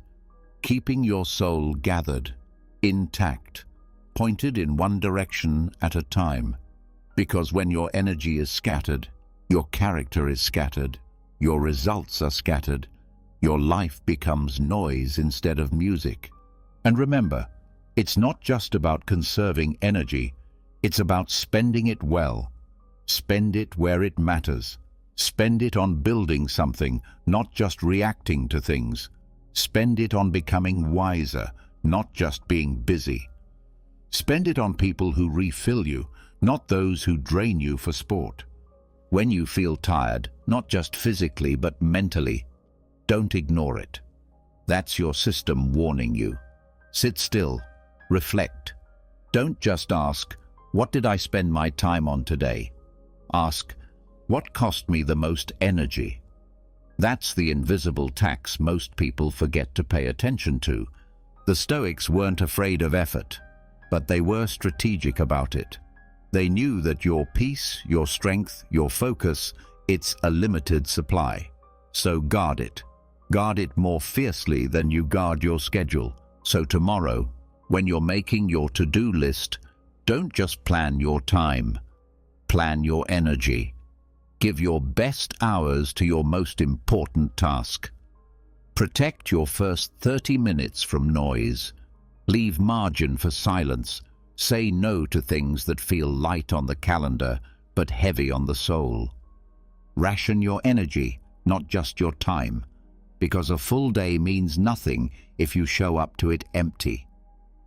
Number 28. Learn to sit with nothing. No phone, no music, no noise, no distraction. Just you. Just silence. Just stillness. Most people can't do this. They panic without stimulation. They reach for their phone the moment boredom appears. They fill every quiet space with sound, every slow moment with motion. Why? Because they've never learned the skill, the strength of sitting with nothing. But the Stoic trains for it. The Stoic knows that the one who can sit with nothing is the one who needs nothing, and the one who needs nothing is free. Look around. People scroll not because they want to, but because they're afraid not to. They talk not to say something meaningful, but to avoid feeling alone with their own thoughts. Silence feels like a threat to the untrained mind. Stillness feels like emptiness to someone who hasn't built peace within themselves. That's why you must practice this. Sit. No input, no output, no goal, just awareness, just breath, just presence. Watch how quickly your mind starts looking for escape routes. Watch how fast it tries to fill the space, and then stay anyway. Seneca wrote, "To be everywhere is to be nowhere." The same applies to your mind.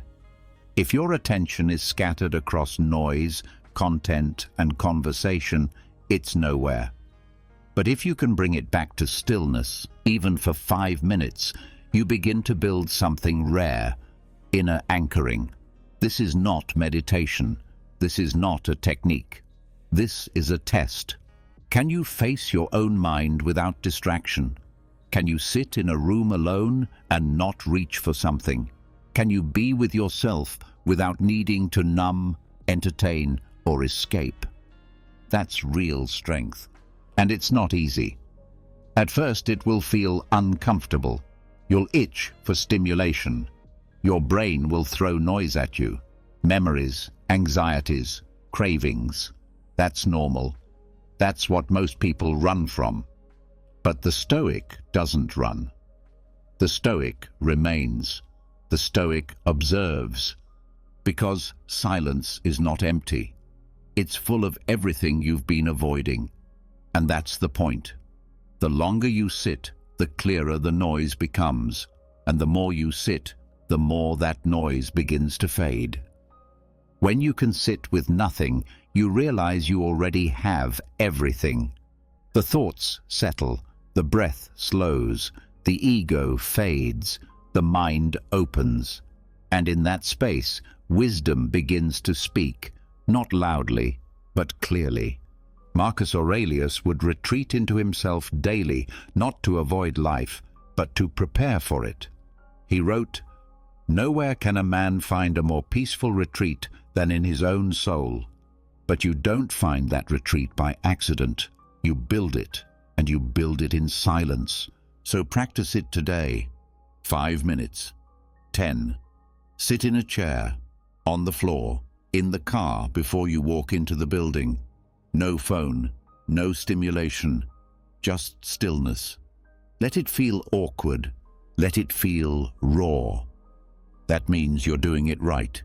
Every time you sit with nothing, you become less owned by everything, less reactive, less needy, less scattered.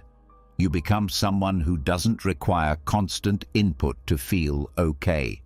Learn to sit with nothing, because the ability to be still is the foundation for every other kind of strength. Number 29, let your day end in audit, not escape. It's easy to reach the end of the day and just disappear into your phone, into your bed, into distraction. You tell yourself you've earned it. You worked hard.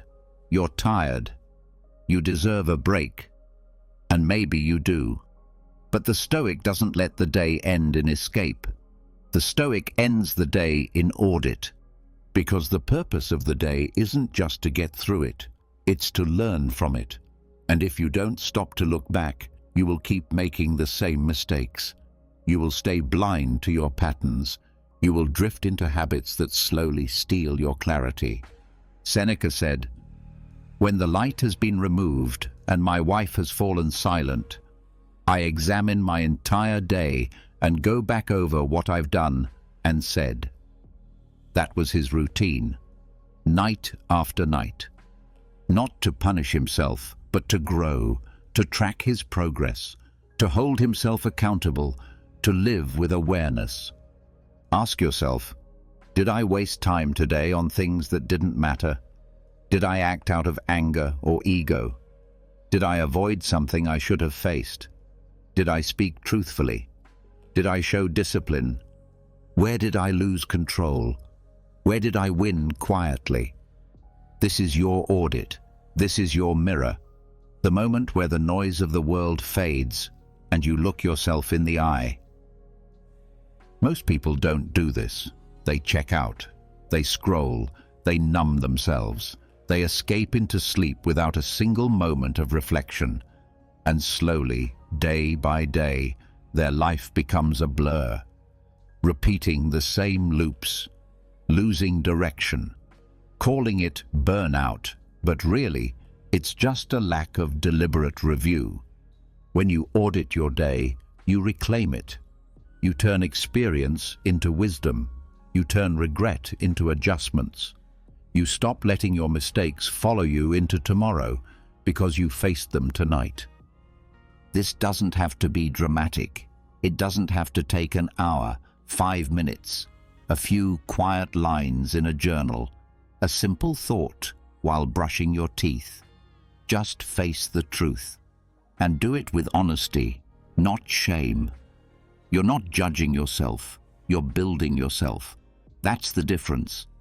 End the day with clarity, not chaos.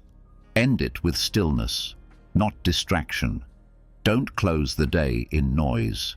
Don't let sleep steal your last chance to reflect. Make it yours. Own it. And when you find something you didn't like in yourself, good. That's the moment. That's where tomorrow starts. You write it down, you plan the correction, and then you let it go. No need to carry guilt. That's not Stoic. The point is to see clearly, adjust, and move forward. This habit, ending each day with audit, will change you, quietly, powerfully. It will keep your life on track without needing constant motivation. It will sharpen your awareness. It will expose what's working and what's not. And it will build something rare, a life that is actually examined, not just endured. Let your day end in audit, not escape, because without reflection, there is no growth. And without growth, every day starts to feel the same. Number 30. Leave things unsaid. You don't have to say everything you think. You don't have to share every opinion. You don't have to correct every mistake, win every argument, or get the last word. The Stoic knows sometimes silence is not weakness, it's wisdom. We live in a world addicted to expression. Say it, post it, react to it, comment on it. Everyone is trying to be heard. But the more you speak, the more you risk. The more you explain, the more you expose. The more you argue, the more you get dragged into someone else's chaos. That's why the Stoic chooses their words like a surgeon, not a sword fighter. Carefully, precisely, and often, not at all. Seneca warned, "Speech in haste leads to regret." He knew that words have weight, and once spoken they cannot be retrieved. They live on, in minds, in memories, in consequences. So why spill them carelessly? There are things that don't need to be said, the correction that serves only your pride, the sarcastic remark you'll regret, the comeback that only feeds the fire, the confession that belongs in reflection, not in public. When in doubt, hold it, let it rest, let it breathe. Most of the time the moment passes, and with it the need to speak. Leaving things unsaid doesn't mean you're fake. It means you're focused. It means you understand that not every emotion deserves an audience. Not every thought is ready to leave your lips. Not every impulse needs expression. You will be tempted. You'll feel the pull to respond, to clarify, to explain yourself, to tell someone what they did wrong. But ask yourself, will this improve the situation or just my ego? Is this necessary or just noise? Is this kind or just clever? Marcus Aurelius wrote, "If it is not right, do not do it. If it is not true, do not say it." But there's another layer to that. Even if it is true, even if it is right, does it need to be said right now? There is a kind of strength in restraint, in choosing not to reveal everything you know, in letting others keep their illusion while you keep your peace, in saying less, not because you are afraid, but because you are free. Practice this daily. When someone offends you, say less. When you want to explain yourself, wait. When you feel anger rise, breathe. Let silence become your filter. Let time do the talking. Let your actions speak where your words would only stir more noise. This doesn't mean you suppress the truth. It means you steward it. You learn what deserves your voice and what doesn't. You realize that clarity often comes through quiet, not volume. And slowly, you'll find that peace lives not in what you say, but in what you choose to leave unsaid. Leave things unsaid, because self-control in speech is the first sign of mastery over the self. Number 31. Treat setbacks as final exams. You thought things were going well. You were building momentum. The plan was working. You were finally in control. Then something hit, an obstacle, a mistake, a delay, a loss, a problem you didn't see coming, and suddenly all your progress feels like it's slipping away. The old you wants to panic, to complain, to feel defeated. But the Stoic sees it differently. The Stoic doesn't call it a crisis. The Stoic calls it a test, a final exam. Because anyone can follow principles when life is smooth. Anyone can quote philosophy when they're well-rested, well-fed, and unbothered. But what happens when you're frustrated, when nothing makes sense, when you're tired, tested, and triggered? That's the exam. That's the moment you prove whether the wisdom you've studied has become part of who you are, or whether it was just decoration. Marcus Aurelius said, "What stands in the way becomes the way." He didn't just mean obstacles help us grow. He meant obstacles are the requirement for growth. The hard thing isn't a detour, it's the path. It's your moment to apply everything you say you believe in. You say you value patience? Good. Here's a delay you didn't want. You say you value self-control? Good. Here's someone provoking you. You say you value discipline? Good. Here's a wave of fatigue and no motivation. Now show us. Now be it. Setbacks are not the problem. Your interpretation of them is. Your story about what they mean is what either pushes you forward or pulls you under. Don't say, "Why is this happening to me?" Say, "This is the part of the story where I prove what I've learned." This is your training ground. This is your evaluation. This is where your development shows up or disappears. Think of how many books you've read, how many ideas you've written down, how many goals you've listed. All of it is theory until you hit a wall, and when you do, you either crumble or you rise, not because it feels good, but because this is exactly the moment you've been preparing for.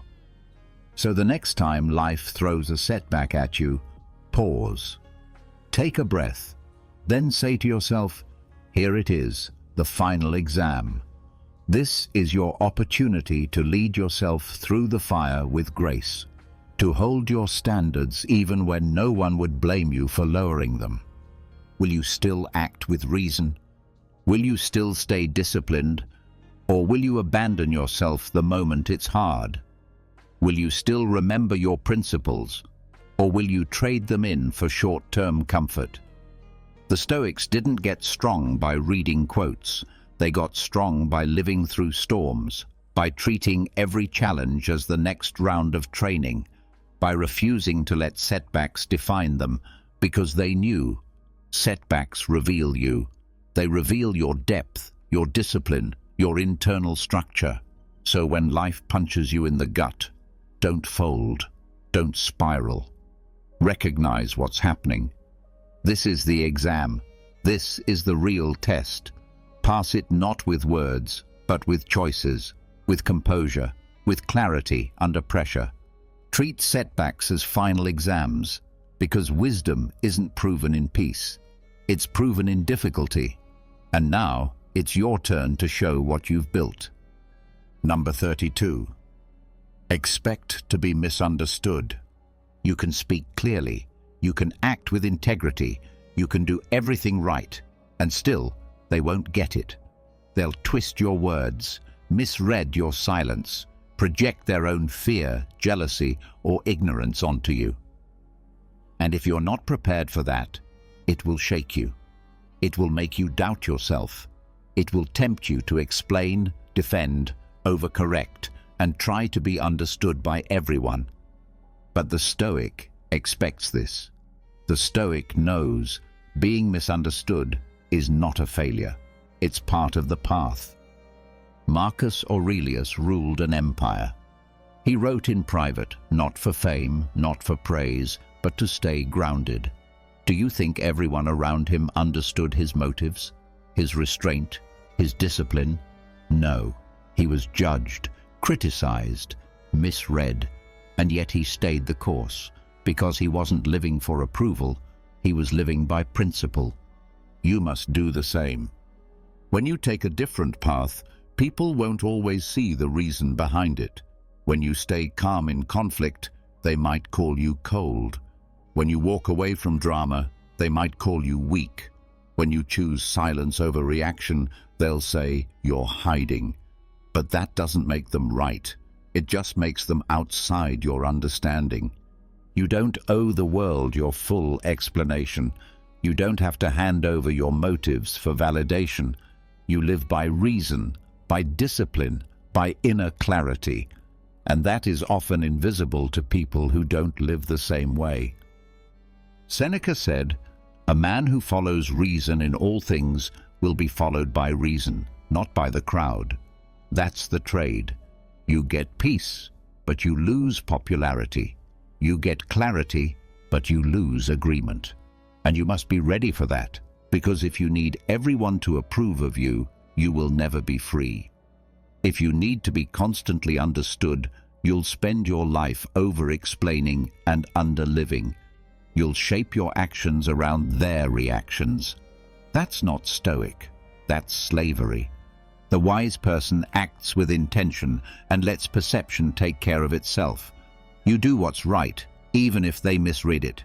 You keep your word, even if they question it. You stay silent, even if they mistake it for weakness. That's strength.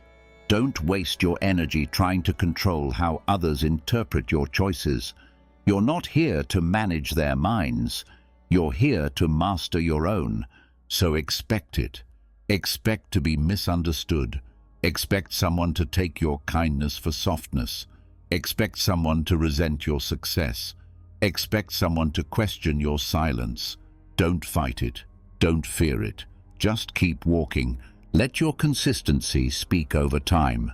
Let your results confirm what your explanations never could. Let your peace be your proof. And when the urge rises to explain yourself, to make them see, stop. Ask, is this for clarity or just for ego? Then walk on.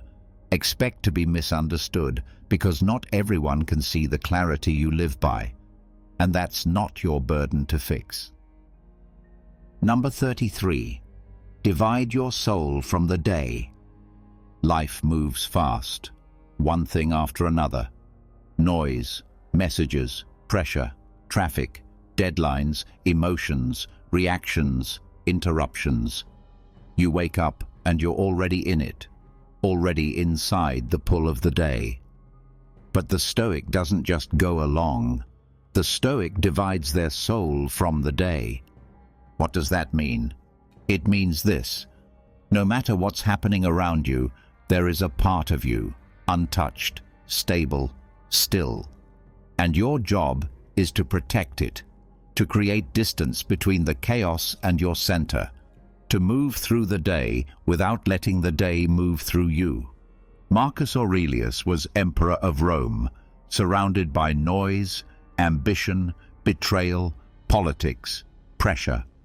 And yet he reminded himself constantly, you can be happy if you know what's going on in your own soul, not what's happening in the world, not what's trending, not what other people are saying or doing, but you, inside, the part of you that must remain your own. This is your anchor, and if you lose it, if you forget to divide your soul from the day, then every little thing will knock you off balance. A rude comment, it shakes you. A late train, you're angry. A delay in your plan, you spiral. Someone disrespects you. You lose yourself trying to prove something. Not because those things are powerful, but because you forgot your separation. You let your peace be tied to things you don't control. So how do you divide your soul from the day? You start in the morning, before the world grabs you, before the messages, before the noise. You take a few quiet minutes and remind yourself, this is who I am, this is what I value, this is how I choose to show up today, no matter what happens. Then, as the day unfolds, you stay connected to that place. You don't let your soul be dragged by circumstance. You don't let your emotions be dictated by someone else's behavior. You walk through the storm without letting it enter your mind. Yes, you feel things. Yes, you get tired, but you don't forget yourself. You don't forget the part of you that remains steady. That's Stoic. You act, you respond, you show up. But you don't absorb everything. You leave space between the world and your heart. You create mental room to breathe. That's not coldness. That's strength. That's control. That's clarity. It doesn't mean you don't care. It means you don't collapse. It means you protect your peace like a flame in the wind. You keep it lit no matter what gusts try to blow it out. At the end of the day, ask yourself, did I carry myself, or was I carried by the day? Was I the driver or the passenger? Did I keep my center, or did I give it away to noise? The goal is not perfection. The goal is awareness. And with that awareness, you strengthen the part of you that nothing can touch. Divide your soul from the day, because peace isn't found in silence. It's found in your ability to stay rooted in the middle of noise. Number 34. Use micro-austerity. You don't need to suffer to build strength. You just need to practice less. Less comfort, less indulgence, less reaction, less noise. The Stoic doesn't wait for crisis to become disciplined. The Stoic creates moments of challenge, small, intentional discomforts to keep the soul sharp. This is called micro-austerity. It's not about punishing yourself. It's about preparing yourself. It's the quiet act of doing with less. Not because you have to, but because you choose to. Because you know that comfort can soften you and excess can dull you. You know that waiting until life strips things away is the wrong time to learn how to live without them. Seneca practiced this constantly. He would wear rough clothing, eat plain meals, sleep without luxury. Why? He wrote, "Set aside a certain number of days, during which you shall be content with the scantiest and cheapest fare, saying to yourself the while, 'Is this the condition that I feared?'" That's what micro-austerity gives you. Perspective. The realization that you need far less than you think. That your peace isn't tied to the flavor of your food, the softness of your bed, or the brightness of your screen. You gain confidence when you see that your strength doesn't depend on comfort. Try it for one day. Go without the phone for a few hours. Take a cold shower. Skip the snack. Sit in silence instead of filling every gap with noise. Eat simply. Delay the thing you usually give into immediately. Notice what your mind does. Notice how impatient it gets. That's the very part of you this practice is meant to train. Because the person who can't go a single day without their pleasures is not free. They are owned. Owned by sugar, by screens, by comfort, by impulse. Micro-austerity is how you break that chain. Gently, daily, intentionally. It's not about living in misery. It's about keeping your power. It's about showing your mind and body, "You work for me. I don't serve you." Every time you say no to a small pleasure, every time you walk the harder road just to prove that you can, you build a kind of quiet confidence that the world cannot give and cannot take away. Marcus Aurelius could have drowned in luxury. He had everything at his fingertips. But he reminded himself daily that none of it was necessary. He said, "Ask yourself, is a little less comfort really a hardship?" He knew the truth. The man who can find peace in less cannot be shaken by loss. So start small. No sugar for a day, no music for an hour. No complaints for the morning, no hot water for one shower. These are micro acts, but they build macro strength. They remind you of your edge. They remind you that you are capable of more than your comfort allows. Use micro-austerity, because freedom doesn't come from adding more. It comes from needing less. Number 35. Never let pain speak first. Pain arrives fast. A sharp word, a loss, a failure, a change you didn't choose. And the moment it hits, your body reacts. Your thoughts speed up, your chest tightens, your mouth wants to move, you want to respond, to cry out, to strike back, to explain, to break down, to say something, anything that will let the pressure out. But the Stoic doesn't let pain speak first. The Stoic lets reason speak first. Why? Because pain, when it speaks without a filter, often speaks in exaggeration. It turns discomfort into disaster. It turns silence into rejection. It turns one mistake into, "I'm worthless."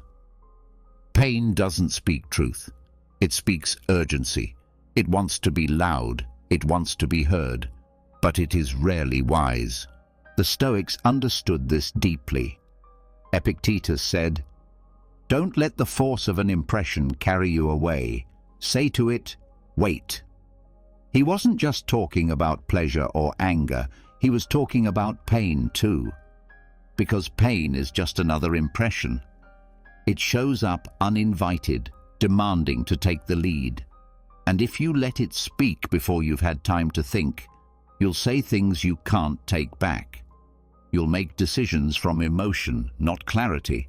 You'll react instead of respond. So when pain arrives, pause. Let it sit there for a moment. Breathe. Let it be seen, but not spoken yet. Ask yourself, what is the story I'm telling myself about this pain?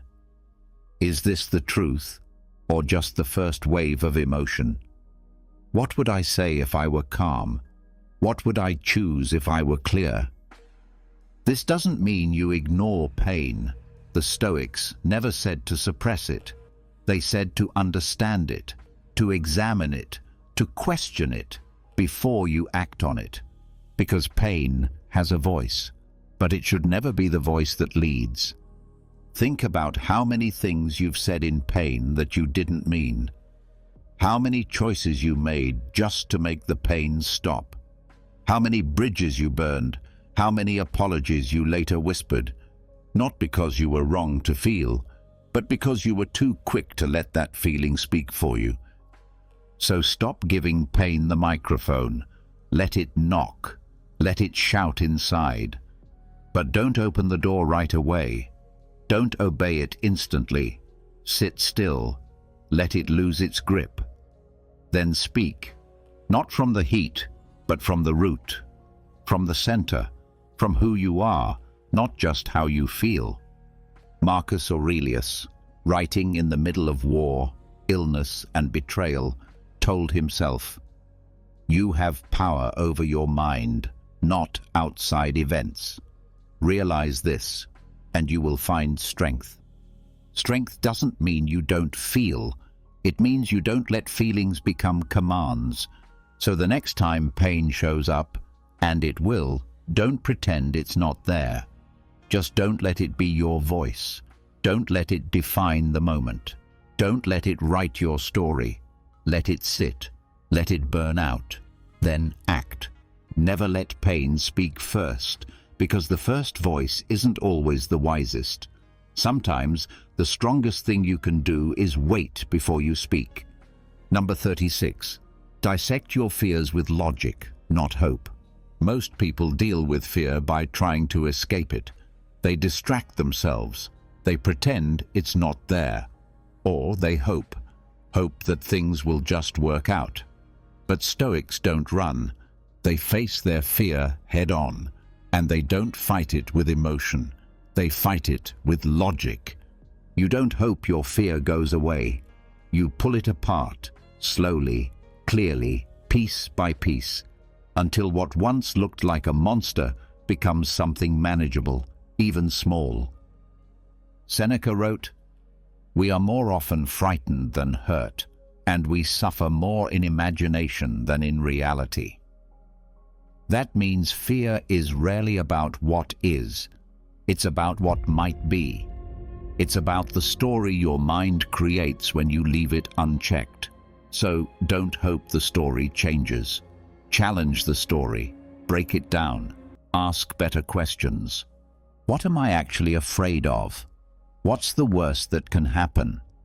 If it happens, what can I do? Is there anything I can control right now?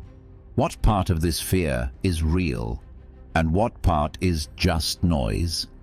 This is how the Stoic uses logic like a scalpel. Fear is examined like a patient on the table.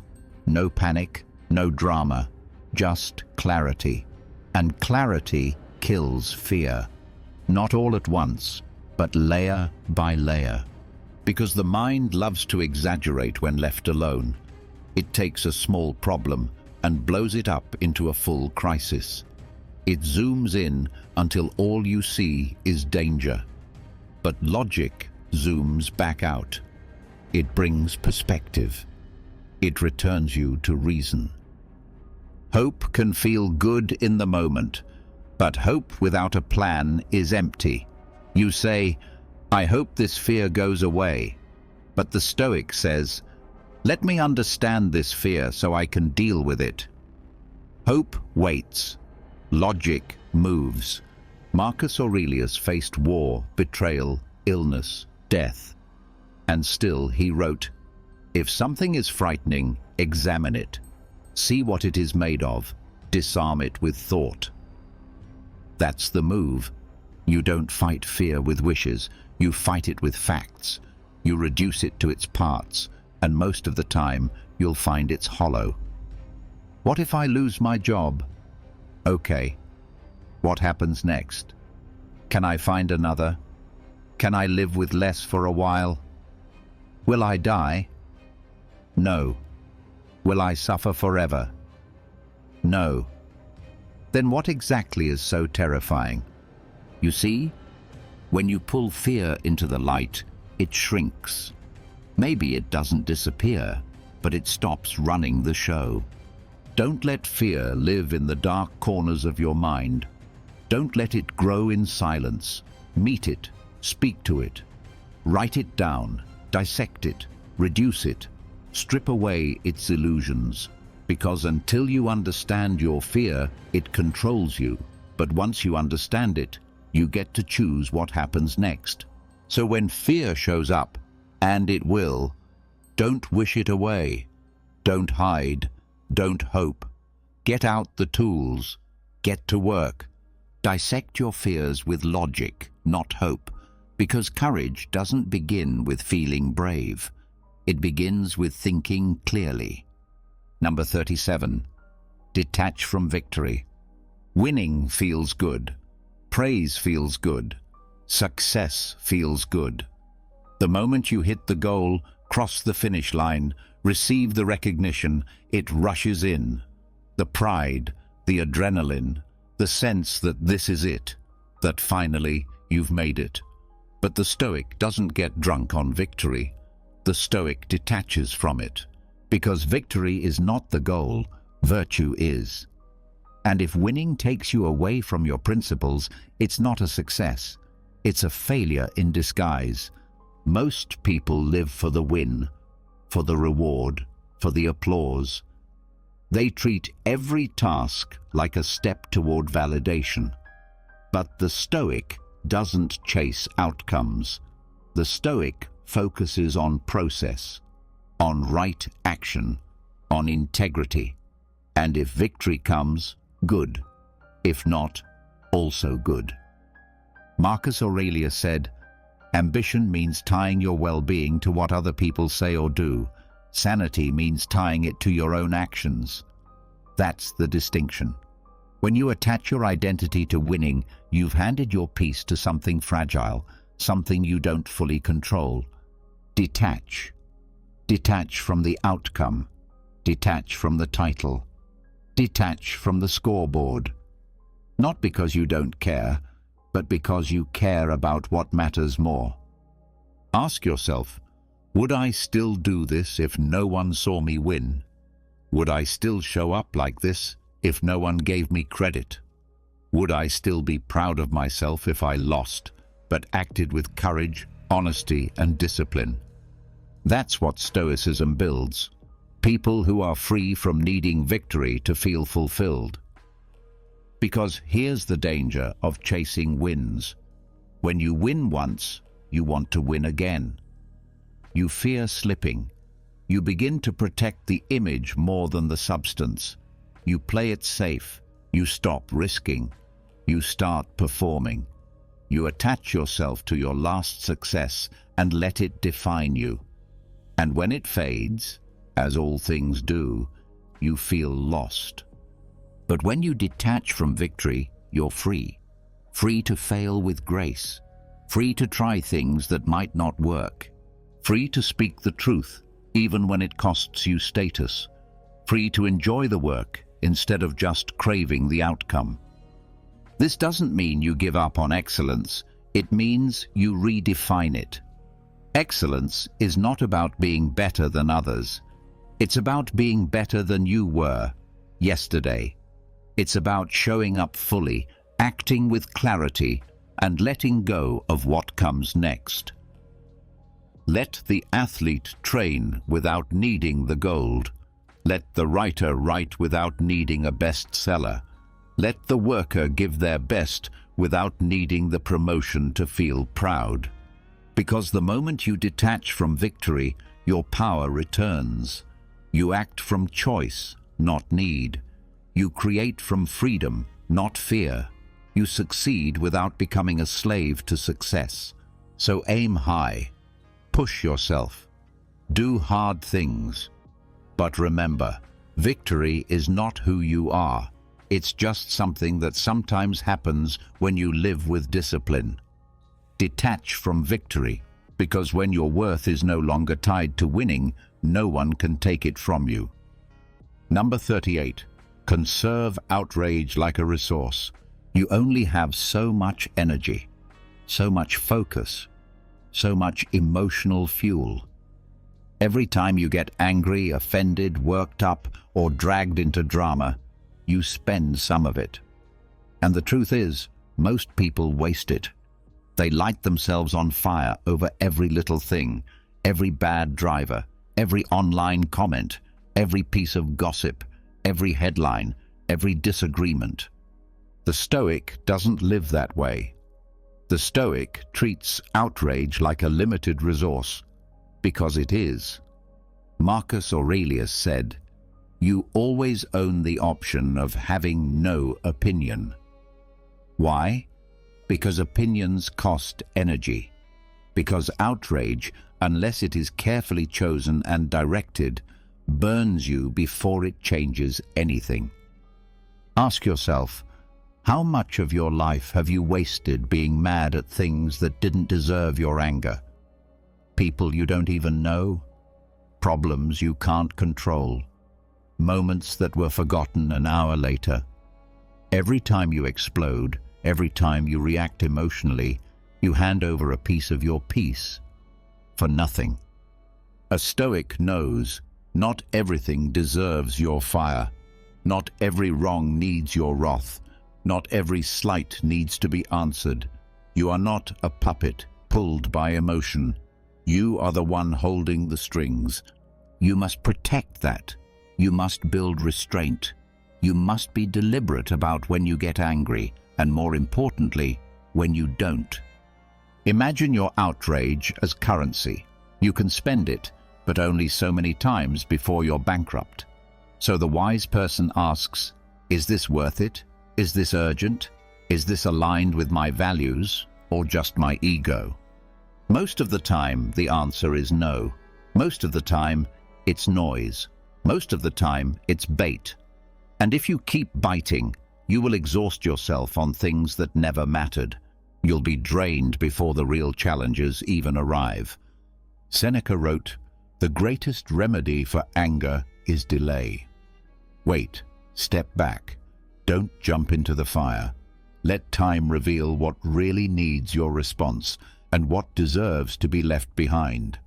This doesn't mean you're passive. It doesn't mean you tolerate injustice. It means you are strategic. You don't react to everything. You choose your battles. And when you finally do unleash your energy, it's not scattered. It's focused. It's clean. It's powerful. Conserving outrage doesn't make you weak. It makes you wise. Because anyone can yell. Anyone can rage. But it takes strength to stay still. It takes wisdom to say, "This is not worth my fire." Practice this today. When something irritates you, breathe. When someone insults you, pause. When the world invites you to scream, to lash out, to defend your pride, don't. Just observe. Step around it like a stone in the road. Let others burn themselves out while you remain steady. Conserve outrage like a resource. Because once your fire is gone, you'll need it most. And if you spent it all on nothing, you'll have nothing left for what really matters. Number 39. Treat fortune like a drunken friend. Fortune is wild. One day it lifts you. The next day it drops you. Sometimes it smiles. Sometimes it slaps. It promises you security, then pulls the rug. It gives you praise, money, attention, and opportunity. And just when you begin to trust it, it turns its back and leaves you alone. That's why the Stoic never builds their life around fortune. The Stoic treats fortune like a drunken friend. You can enjoy its company, but you don't count on it. You don't hand it your keys. You don't make plans based on its promises. You don't mistake its affection for loyalty. Seneca wrote, "Fortune gives us nothing which we can really own." Why? Because anything given by fortune, status, wealth, reputation, even health, is not truly yours. It can be taken, changed, reshaped, or stolen without your permission. So you must hold it all loosely. This doesn't mean you reject good fortune. It means you remain sober in its presence. When success comes, you nod, but don't kneel. When comfort arrives, you accept it, but don't get attached. When people start applauding you, you smile. But remember how quiet it gets when they stop. Imagine a drunken friend walking into your life with gifts and compliments. Would you build your entire identity around them? Of course not. You'd say, "Thanks, but I know this isn't going to last. I know you might stumble, forget, leave without warning." That's exactly how to treat the highs of life. Because when you treat fortune like it's stable, reliable, permanent, you set yourself up for pain. You confuse luck for skill, attention for love, security for invincibility, and when the mood shifts, as it always does, you collapse. But when you treat fortune like the drunk it is, you stay steady. You enjoy the moment, but you don't cling. You say thank you, but stay ready. You smile, but keep training. You celebrate, but remain grounded. The Stoic builds their peace on what cannot be taken: character, principles, discipline, choice. These are the things fortune cannot touch. These are the things that are truly yours. Everything else, borrowed, on loan, subject to return. So when you win, don't gloat. When you're praised, don't believe the hype. When you rise, don't assume you're done falling. Keep one hand on the ground, even while the other reaches up. Marcus Aurelius, ruler of the most powerful empire on earth, constantly reminded himself, "Soon you will have forgotten everything. Soon everyone will have forgotten you." That wasn't pessimism. It was protection. It was freedom. He didn't trust fortune. He outgrew it. You should too. Live with gratitude, yes, but not dependence. Enjoy the gifts, but don't need them. Let fortune visit, but don't make it your anchor. Treat fortune like a drunken friend, because you cannot build a stable life on something that stumbles. Number 40. Choose emptiness over false fulfillment. There are two kinds of hunger: the kind that leads you towards something real, and the kind that gets filled with junk. In moments of weakness, boredom, fear, or loneliness, most people rush to fill the gap. They reach for food they don't need, distractions they don't enjoy, people who don't care about them, and praise that doesn't last. Why? Because emptiness is uncomfortable. But the Stoic knows false fulfillment is worse.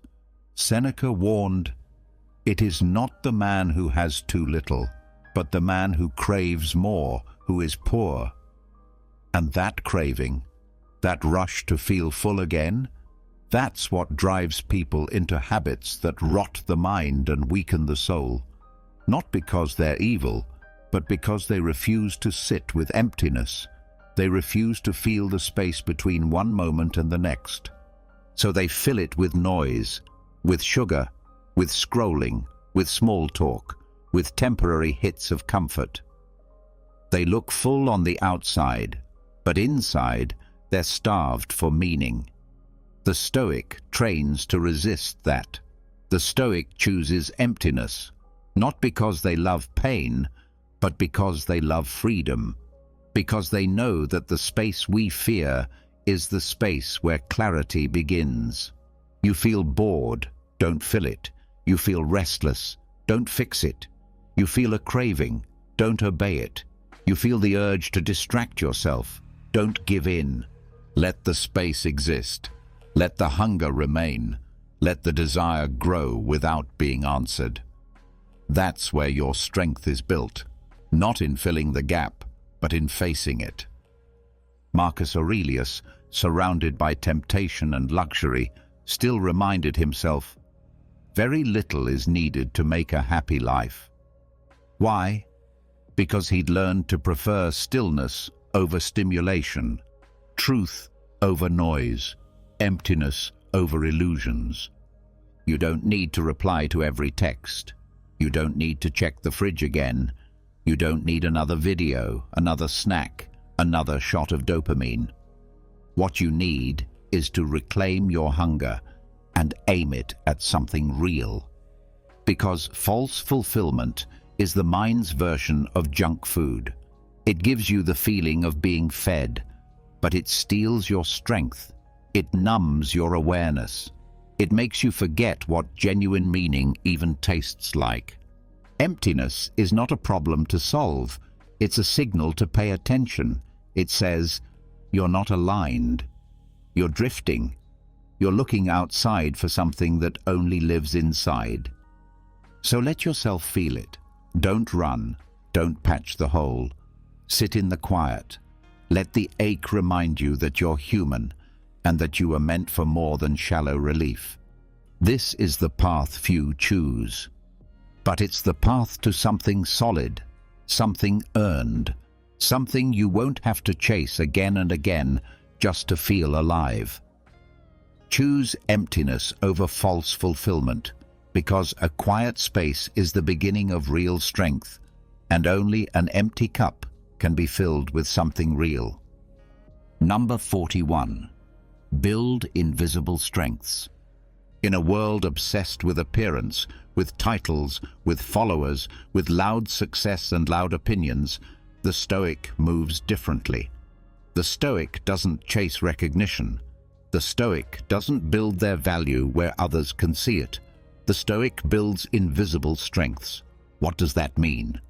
It means developing the kind of character no one claps for, the kind of discipline no one notices, the kind of mental resilience that doesn't get posted, quiet patience, private integrity, daily restraint. These things don't trend, but they're the foundation of everything that lasts. Epictetus didn't care if you could speak about virtue. He wanted to know if you could live it when no one was looking. Marcus Aurelius didn't write his thoughts to impress anyone. His journals were never meant to be published. They were reminders to himself, proof that real strength doesn't need an audience. So stop building only what the world can see. Build what no one sees, what no one praises. The strength to stay calm when insulted. The strength to do the right thing with no applause. The strength to hold your boundaries without explanation. The strength to walk away from drama without leaving a mark. Ask yourself each day, what am I building inside me that no one can take away? Where am I strong in silence? Where am I consistent without recognition? You don't need to explain your growth. You don't need to broadcast your effort. You just need to keep going, quietly, solidly, like a mountain. Most people build their identity on external things: money, attention, praise, reputation. And when those things shake, so do they.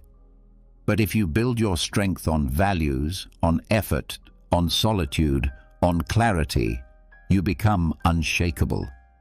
Invisible strength is the ability to carry weight without showing it, to hold back when anger is easy, to stand still when the crowd moves blindly, to say no without needing a reason, to wake up early, train, think, reflect, and not post about it. It's not about hiding, it's about grounding, because when the storm hits, and it will, it won't be your image that protects you. It'll be your roots, the ones you planted when no one was watching. Seneca reminded us, the reward of a thing well done is to have done it. That's it. Not the praise, not the proof, not the platform, just the act itself, just the strength itself. So be kind when no one sees. Be disciplined when no one claps. Be wise even when you're misunderstood. And keep building, not for the outside world, but for the one person you have to live with forever, yourself. Build invisible strengths, because what's silent in practice becomes unbreakable in pressure. Number 42. Practice saying no with kindness. Most people believe there are only two ways to say no. Either you give in and say yes to avoid conflict, or you say no with sharpness, cold, firm, and final. But the Stoic walks a third path. They say no with kindness, calm, clear, gentle, strong. Because saying no doesn't have to mean rejecting the person. It means respecting your limits. It means protecting your time. It means honoring your values without harming someone else's dignity. The weak person says yes to everything and slowly burns out. The proud person says no to everything and hides behind walls. The wise person, they learn the skill of soft refusal, honest, warm, and unshakable. Seneca said, "Associate with people who are likely to improve you." And sometimes that means saying no to plans, no to people, no to conversations, no to commitments that drain you. Not out of superiority, but out of clarity. You can say, "Thank you, but I can't." You can say, "I appreciate the offer, but I have to decline." You can say, "I'm choosing to focus my time elsewhere right now." You don't have to defend it. You don't have to explain everything. You don't have to give excuses. A clear no, spoken kindly, is more powerful than a yes said with resentment. Most people fear saying no because they fear disapproval. They don't want to seem selfish, difficult, or cold. But the real damage comes from the yes you never meant. The one that steals your time, breaks your focus, and fills your life with tasks that lead you further away from who you're trying to become. The Stoic doesn't run from boundaries, they build them with grace. When you say no with kindness, you preserve the relationship and your integrity. You respect the other person, but you don't abandon yourself. That's a hard balance, but it's a skill you can train. Start with small moments. Decline the meeting you don't need to attend. Say no to the habit that no longer serves you. Say no to the voice in your head that says, "You should just say yes, so they won't be upset." Let your no be clear. Let it be clean. Let it carry no venom. Let it carry no guilt. And trust that any relationship built on respect will understand your boundary, even if it takes time. Marcus Aurelius reminded himself to do what needs to be done without fear or apology. Saying no is one of those things. You don't owe everyone your time. You don't owe everyone your energy. But you do owe them your honesty, and you owe yourself peace. So next time you're asked for something that pulls you away from your principles, your priorities, your path, pause, breathe, and say no, not with force, not with fear, but with calm conviction and kind intention. Practice saying no with kindness, because protecting your life doesn't require cruelty, only clarity. Number 43. View death as a teacher, not a threat. Most people run from the thought of death. They treat it like something distant, something to avoid, something dark and unwelcome. But the Stoic doesn't hide from death. The Stoic learns from it. Not as a morbid obsession, but as a guide, a compass, a clear voice cutting through the noise of everyday life.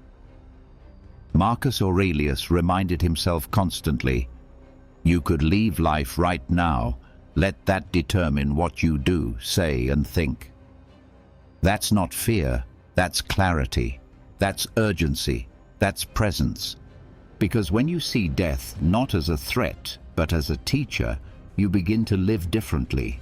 You stop wasting time, you stop holding grudges, you stop chasing things that don't matter, you stop pretending that someday is guaranteed. Death teaches you how fragile everything is. how quickly things can change, how little control you have over how long you're here. But it also teaches you how much control you have over how you live while you are. It teaches you to say what needs to be said now, to forgive now, to act now, to love now, to begin now. And this isn't about panic, it's about precision. You don't rush, you prioritize. You don't fear, you focus. You look at your life with sober eyes and ask, if I knew I had less time, would I still be doing this? Is this how I want to be remembered? Would I still be worried about this thing that's taking up all my energy right now?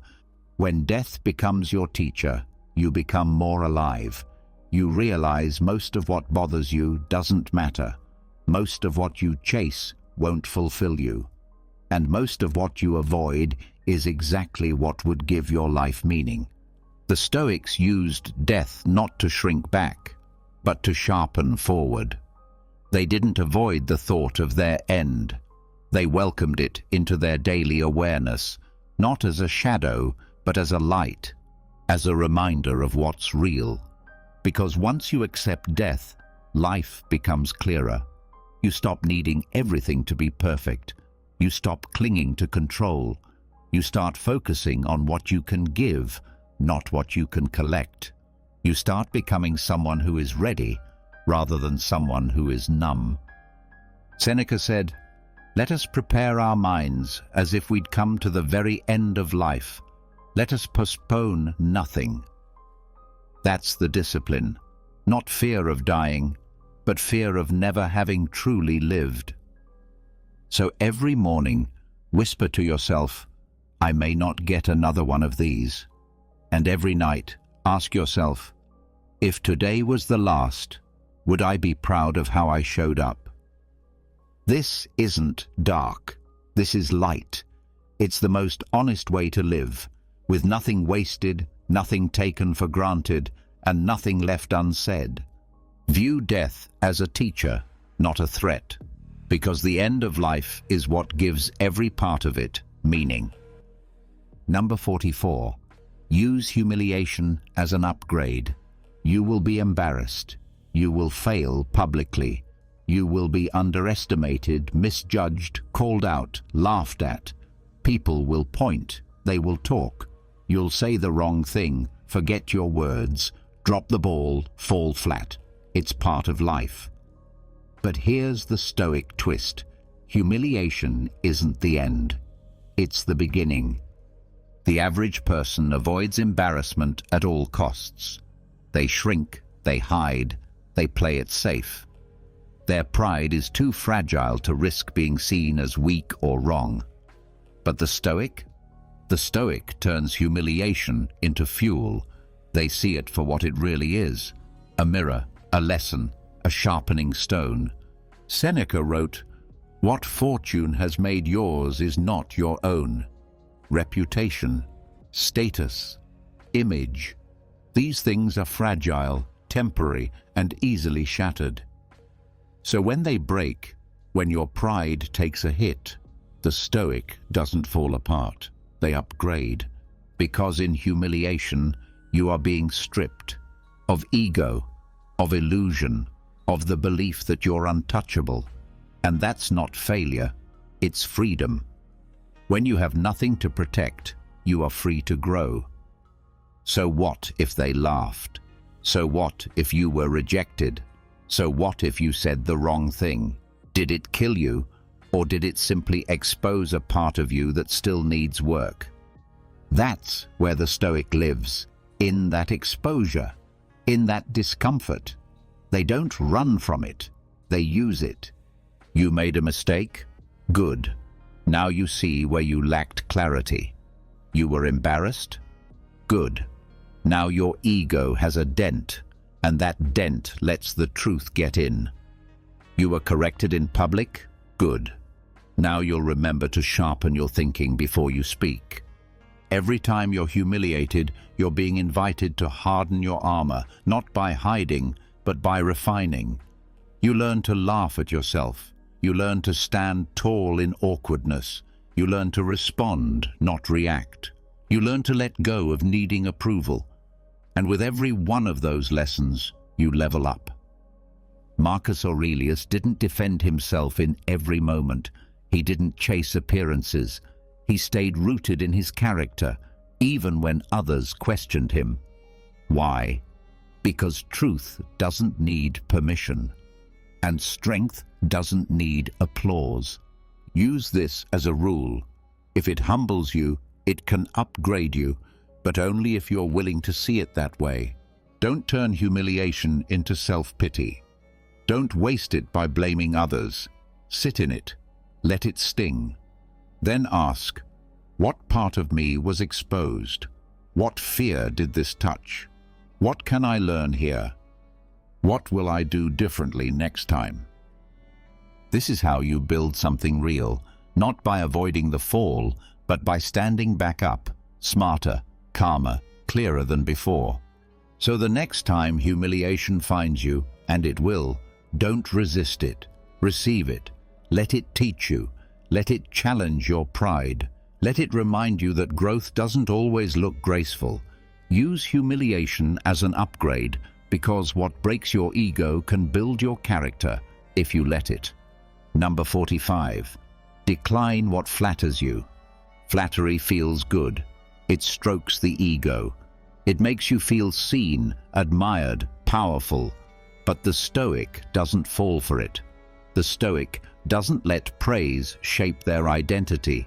The Stoic declines what flatters them, because flattery is a soft poison. It doesn't come to strengthen you, it comes to weaken you, slowly. Praise that's too sweet numbs your awareness. Compliments that go unchecked start turning into dependence. You begin craving that feeling of being admired. You start performing for approval. You start shaping your choices around being liked instead of being right. The Stoics weren't against appreciation. They just didn't need it. They didn't feed on it. Marcus Aurelius warned himself, "Do not be satisfied with just being praised by others. Look inward. Be your own judge." Because he knew, when others define your worth, they can also take it away. So next time someone flatters you, pause. Feel the compliment, but don't inhale it. Don't let it cloud your thinking. Ask, why are they saying this? Do they want something from me? Am I changing how I act just because I want to hear more of this? That's the danger. You start to chase the feeling instead of the truth. And here's the hardest part. Flattery doesn't always come from others. Sometimes it comes from you. The voice in your head that says, "Look how wise I was. Look how disciplined I've become. I'm better than them." You start flattering yourself, quietly, repeatedly. And that voice feels like confidence, but it's ego. It's pride dressed up in self-respect. That's when you need to catch it. Stop it. Say, "This doesn't serve me. This doesn't improve me. This doesn't make me sharper. This just makes me feel good." And Stoicism isn't about feeling good. It's about being good. Declining flattery is a form of strength. It's refusing to build your self-worth on applause. It's keeping your foundation solid, even when everyone's trying to lift you too high. You don't need to get arrogant. You don't need to get cold. Just stay centered. Stay focused on what you're doing, not what people say about it. Let the work speak for itself. Let the discipline remain quiet. Let your value be known only to yourself. Because once you stop needing to be flattered, you become free. Free from manipulation, free from expectation, free from performance. Seneca said, "It is not the man who is praised who is better, but the man who lives well, with or without praise." That's your goal. That's the discipline. So tomorrow, if someone flatters you, nod, thank them, and forget it. Let it pass through you like wind. Don't hold on to it. Don't store it. don't build on it. Decline what flatters you, because truth makes you strong, but praise can make you soft. Number 46. Bury the need to be right. You don't need to win every argument. You don't need to prove your point. You don't need to correct every mistake or show that you knew all along. That's not strength. That's ego. And the Stoic knows when to let it die. The need to be right is a heavy burden. It keeps your mind tense, your words sharp, and your relationships strained. You interrupt, defend, over-explain, not because it's helpful, but because you can't stand the feeling of being seen as wrong. But what if you could? What if being misunderstood didn't shake you? What if being wrong didn't destroy you? That's the freedom the Stoic trains for, the freedom to let go of being right and focus on being wise. Seneca warned, "A wise man is never sure of anything except that he knows nothing." Why? Because truth is bigger than your pride, and being right means nothing if it costs you peace, if it blinds you to growth, or if it breaks connection with others. You've been in those moments. The argument where you knew you were correct, but proving it made things worse. The conversation where someone misunderstood you, and your need to clarify only made them defensive. The social media debate where you won but felt worse afterward. Ask yourself, what was gained? Winning an argument and losing your calm is not victory. Being right and needing everyone to know, it is not strength. The Stoic understands that silence can be more powerful than being correct, and that not everything that's true needs to be said, especially not immediately, and especially not to everyone. Marcus Aurelius reminded himself often, it is possible to be right and still be quiet. Why? Because he was leading an empire. He dealt with critics, fools, flatterers, and enemies daily. And if he chased every chance to prove himself, he would have wasted his energy on shadows. You have to ask yourself, what's more important, my ego or my clarity, my need to win or my need to grow? Sometimes the wisest move is to nod and let it go. Not out of weakness, but because the truth doesn't require applause. Reality doesn't need your defense. And if you're truly right, it will show over time, without force, without friction. So the next time someone challenges you, pauses you, misquotes you, disrespects your thinking, don't jump. Don't chase the correction. Let it breathe. Ask yourself, is this about the truth or just about me being right? Will arguing improve this or just feed my ego? Can I walk away from this lighter, not louder? Bury the need to be right. Not because the truth doesn't matter, but because your peace matters more. Let your growth matter more. Let your inner stillness be more valuable than the noise of being correct. You don't need to be the smartest person in the room. You just need to be the one who doesn't get pulled into every battle of pride. Bury the need to be right, because the quiet mind sees further than the loud mouth ever could. Number 47. Don't cling to roles. You're a parent, a partner, a leader, a student, an artist, a builder, a coach, a worker, a boss, a friend, a sibling, a voice, a title, a story. Over time, you build a role, and then that role starts to feel like who you are. But the Stoic doesn't confuse identity with assignment. The Stoic does not cling to roles, because roles change. Titles fade, seasons shift. What you do is not who you are. The world may call you one thing today and something else tomorrow. If you build your self-worth on the role you play, then the day that role is taken from you, you collapse. That's not strength, that's attachment. And Stoicism teaches detachment, not from life, but from illusions. Marcus Aurelius was emperor, the most powerful man on earth, but he reminded himself again and again, you are a human being first, a soul, a mind, a citizen of nature. Not a title, not a job, not a mask, just a man, trying to live rightly, no matter the costume he was wearing that day.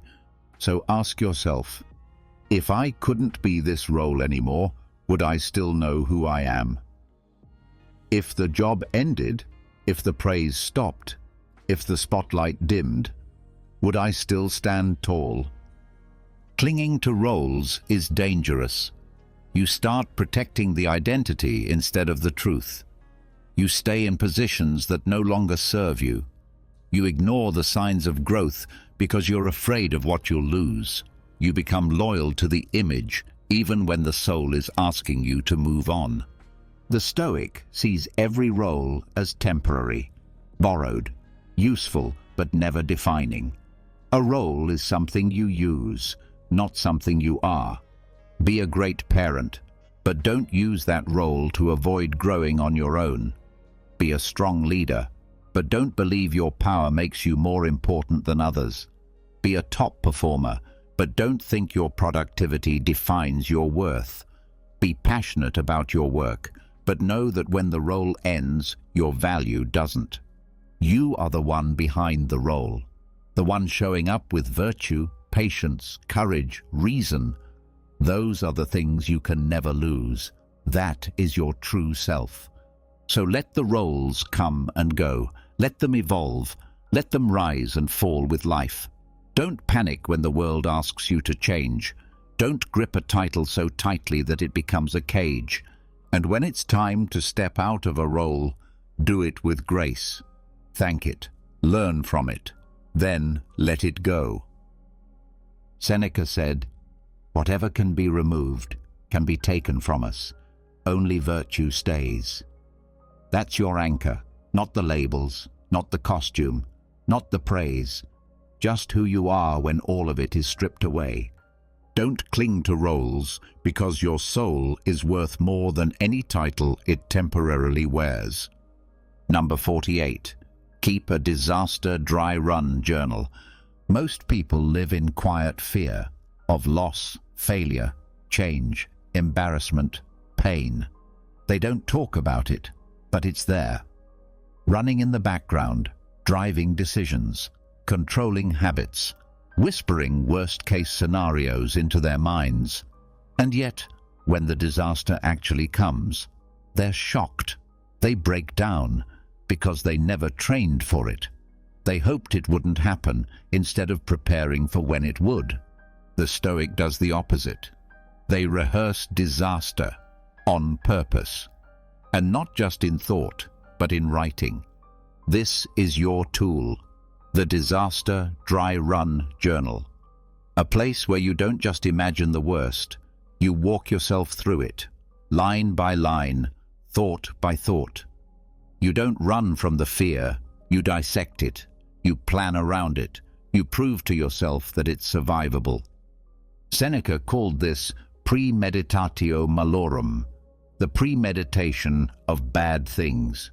He would regularly reflect on how life might go wrong, not to panic, not to suffer in advance, but to gain freedom from fear.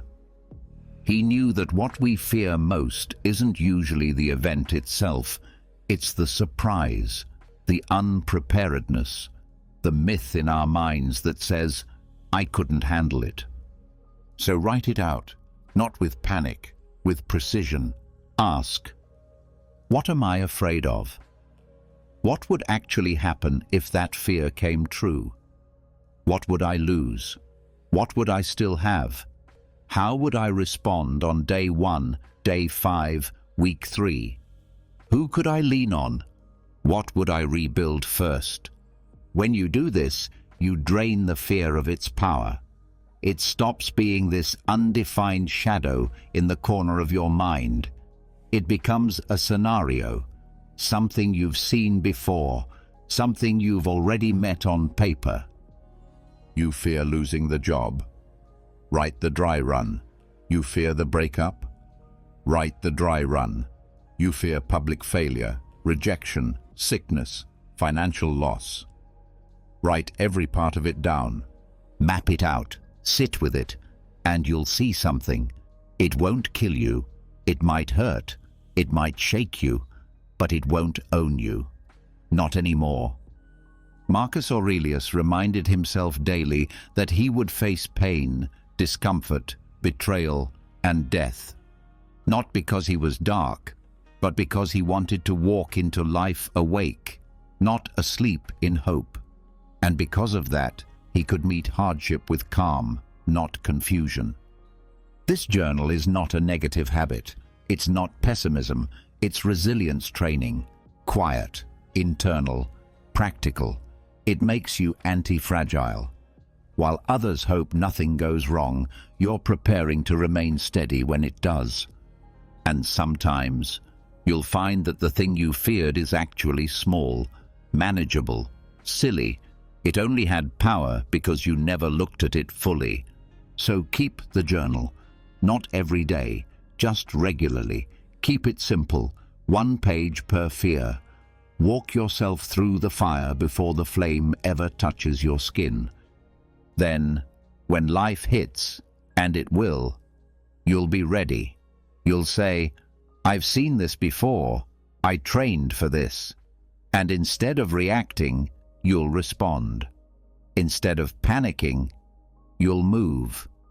Keep a disaster dry run journal, because fear lives in what you avoid, and courage begins with facing it first in your mind. Number 49. Seek silence after praise. You did something well. You showed discipline. You succeeded. You helped. You led. You created. People noticed. They thanked you. They complimented you. They praised your work, your words, your results. And in that moment, the praise feels warm. It feels right. But the Stoic doesn't soak in praise. The Stoic steps into silence. Why? Because praise, if you're not careful, becomes noise. And that noise feeds your ego. It builds false confidence. It makes you start performing for approval instead of living by principle. It makes you think you're done when really you're just beginning. Marcus Aurelius was the most powerful man in the world. People praised him constantly, but he wrote, "Receive without pride. Let it go without attachment." He reminded himself that every compliment was just an opinion, an impression, not a truth. And if he started living for applause, he would lose the very discipline that made him worthy of it in the first place. So after praise, seek silence. Don't repeat the compliment to yourself over and over again. Don't start chasing it in every action you take. Don't let your next move be guided by a desire to hear more of it. Praise is nice, but it's not food. It doesn't build your character. It doesn't make your decisions. It doesn't sharpen your soul. What builds you is quiet effort. What builds you is showing up the next day with the same humility you had when no one knew your name. Let others talk. Let them celebrate you. Let them say what they want. But you stay grounded. Stay inward. Stay committed to the work, not the recognition. Ask yourself, did I act with virtue, or did I act to be seen? Would I still have done this if no one noticed? Am I hungry for praise, or am I hungry for growth? Praise can inflate your ego faster than failure deflates your confidence. And too much praise too early makes you soft. You stop reaching. You stop reflecting. You stop asking hard questions. You start believing that what people say about you is all there is to know. The Stoic avoids that trap. After success, the Stoic retreats, not out of shame, but out of discipline, into silence, into thought, into the next task, into the next test. Seneca wrote, "When we are most admired, we must look most deeply within. That is your shield. That is your protection against self-deception, because the world will praise you for things that don't actually matter. It will reward you for performance over principle. It will cheer for your image, not your integrity. Don't fall for it. Smile at the praise. Be grateful. Then walk away from it. Let it pass like a breeze, soft, temporary, nothing to grip. Then return to your work. Return to the stillness. Return to yourself. Seek silence after praise, because the louder the applause, the more you need to hear your own thoughts." Number 50. Be stoic, not stone. Stoicism is not the absence of feeling. It's not coldness. It's not shutting down. It's not pretending you don't care. The Stoic doesn't turn to stone. They stay human, warm, present, honest, but they don't let emotions rule them. They feel deeply, but they act wisely. Too many people misunderstand the word stoic. They think it means silence, suppression, numbness. They imagine a face that never moves, a voice that never shakes, a person who walks through storms without blinking. But that's not strength, that's stiffness, and stiffness breaks. The Stoic bends, the Stoic breathes, the Stoic cries, and still chooses reason. The Stoic gets knocked down, but never abandons their principles. That's the difference. You are not here to erase emotion. You are here to master it, to direct it, to feel it, without being dragged by it. Seneca said, "We are not forbidden to grieve, but we are forbidden to be crushed by grief." That's the Stoic way. Feel the hit, but stand back up. Don't deny the loss. Just don't let it become your identity. Don't fake joy. Just remain steady when joy fades. Be human, not hollow. Being stoic means staying calm when others panic, but it doesn't mean being disconnected. It means staying rational in a crisis, but it doesn't mean pretending everything's fine. It means thinking before reacting, but it doesn't mean feeling nothing at all. Marcus Aurelius grieved for his children. Epictetus walked with a limp from a broken leg. Seneca was exiled, betrayed, and ultimately ordered to die. These men felt pain, but they didn't let pain turn them bitter. They didn't close their hearts to the world. They stayed soft where it mattered, and sharp where it counted. And you must too, because life will test you. And when it does, people will watch how you respond. Some will expect you to explode. Some will expect you to fold. But you will breathe. You will act. You will endure with compassion, not cruelty, with strength, not silence. Let others become stone, hard, cold, and heavy. Let them build walls so nothing can reach them. But know this, the wall you build to keep pain out also keeps meaning out. The Stoic doesn't build a wall, they build a foundation, a place where emotion is allowed but not worshipped, a place where love, grief, joy, and struggle can all exist, but where reason remains the guide. So when you feel pain, feel it. When someone hurts you, learn from it. When you fall, rise with more wisdom than you had before. Don't hide behind the word stoic. Live it. Let it shape you into someone the world can't easily break, but someone the world still feels safe with. Stoicism isn't armor that shuts you off.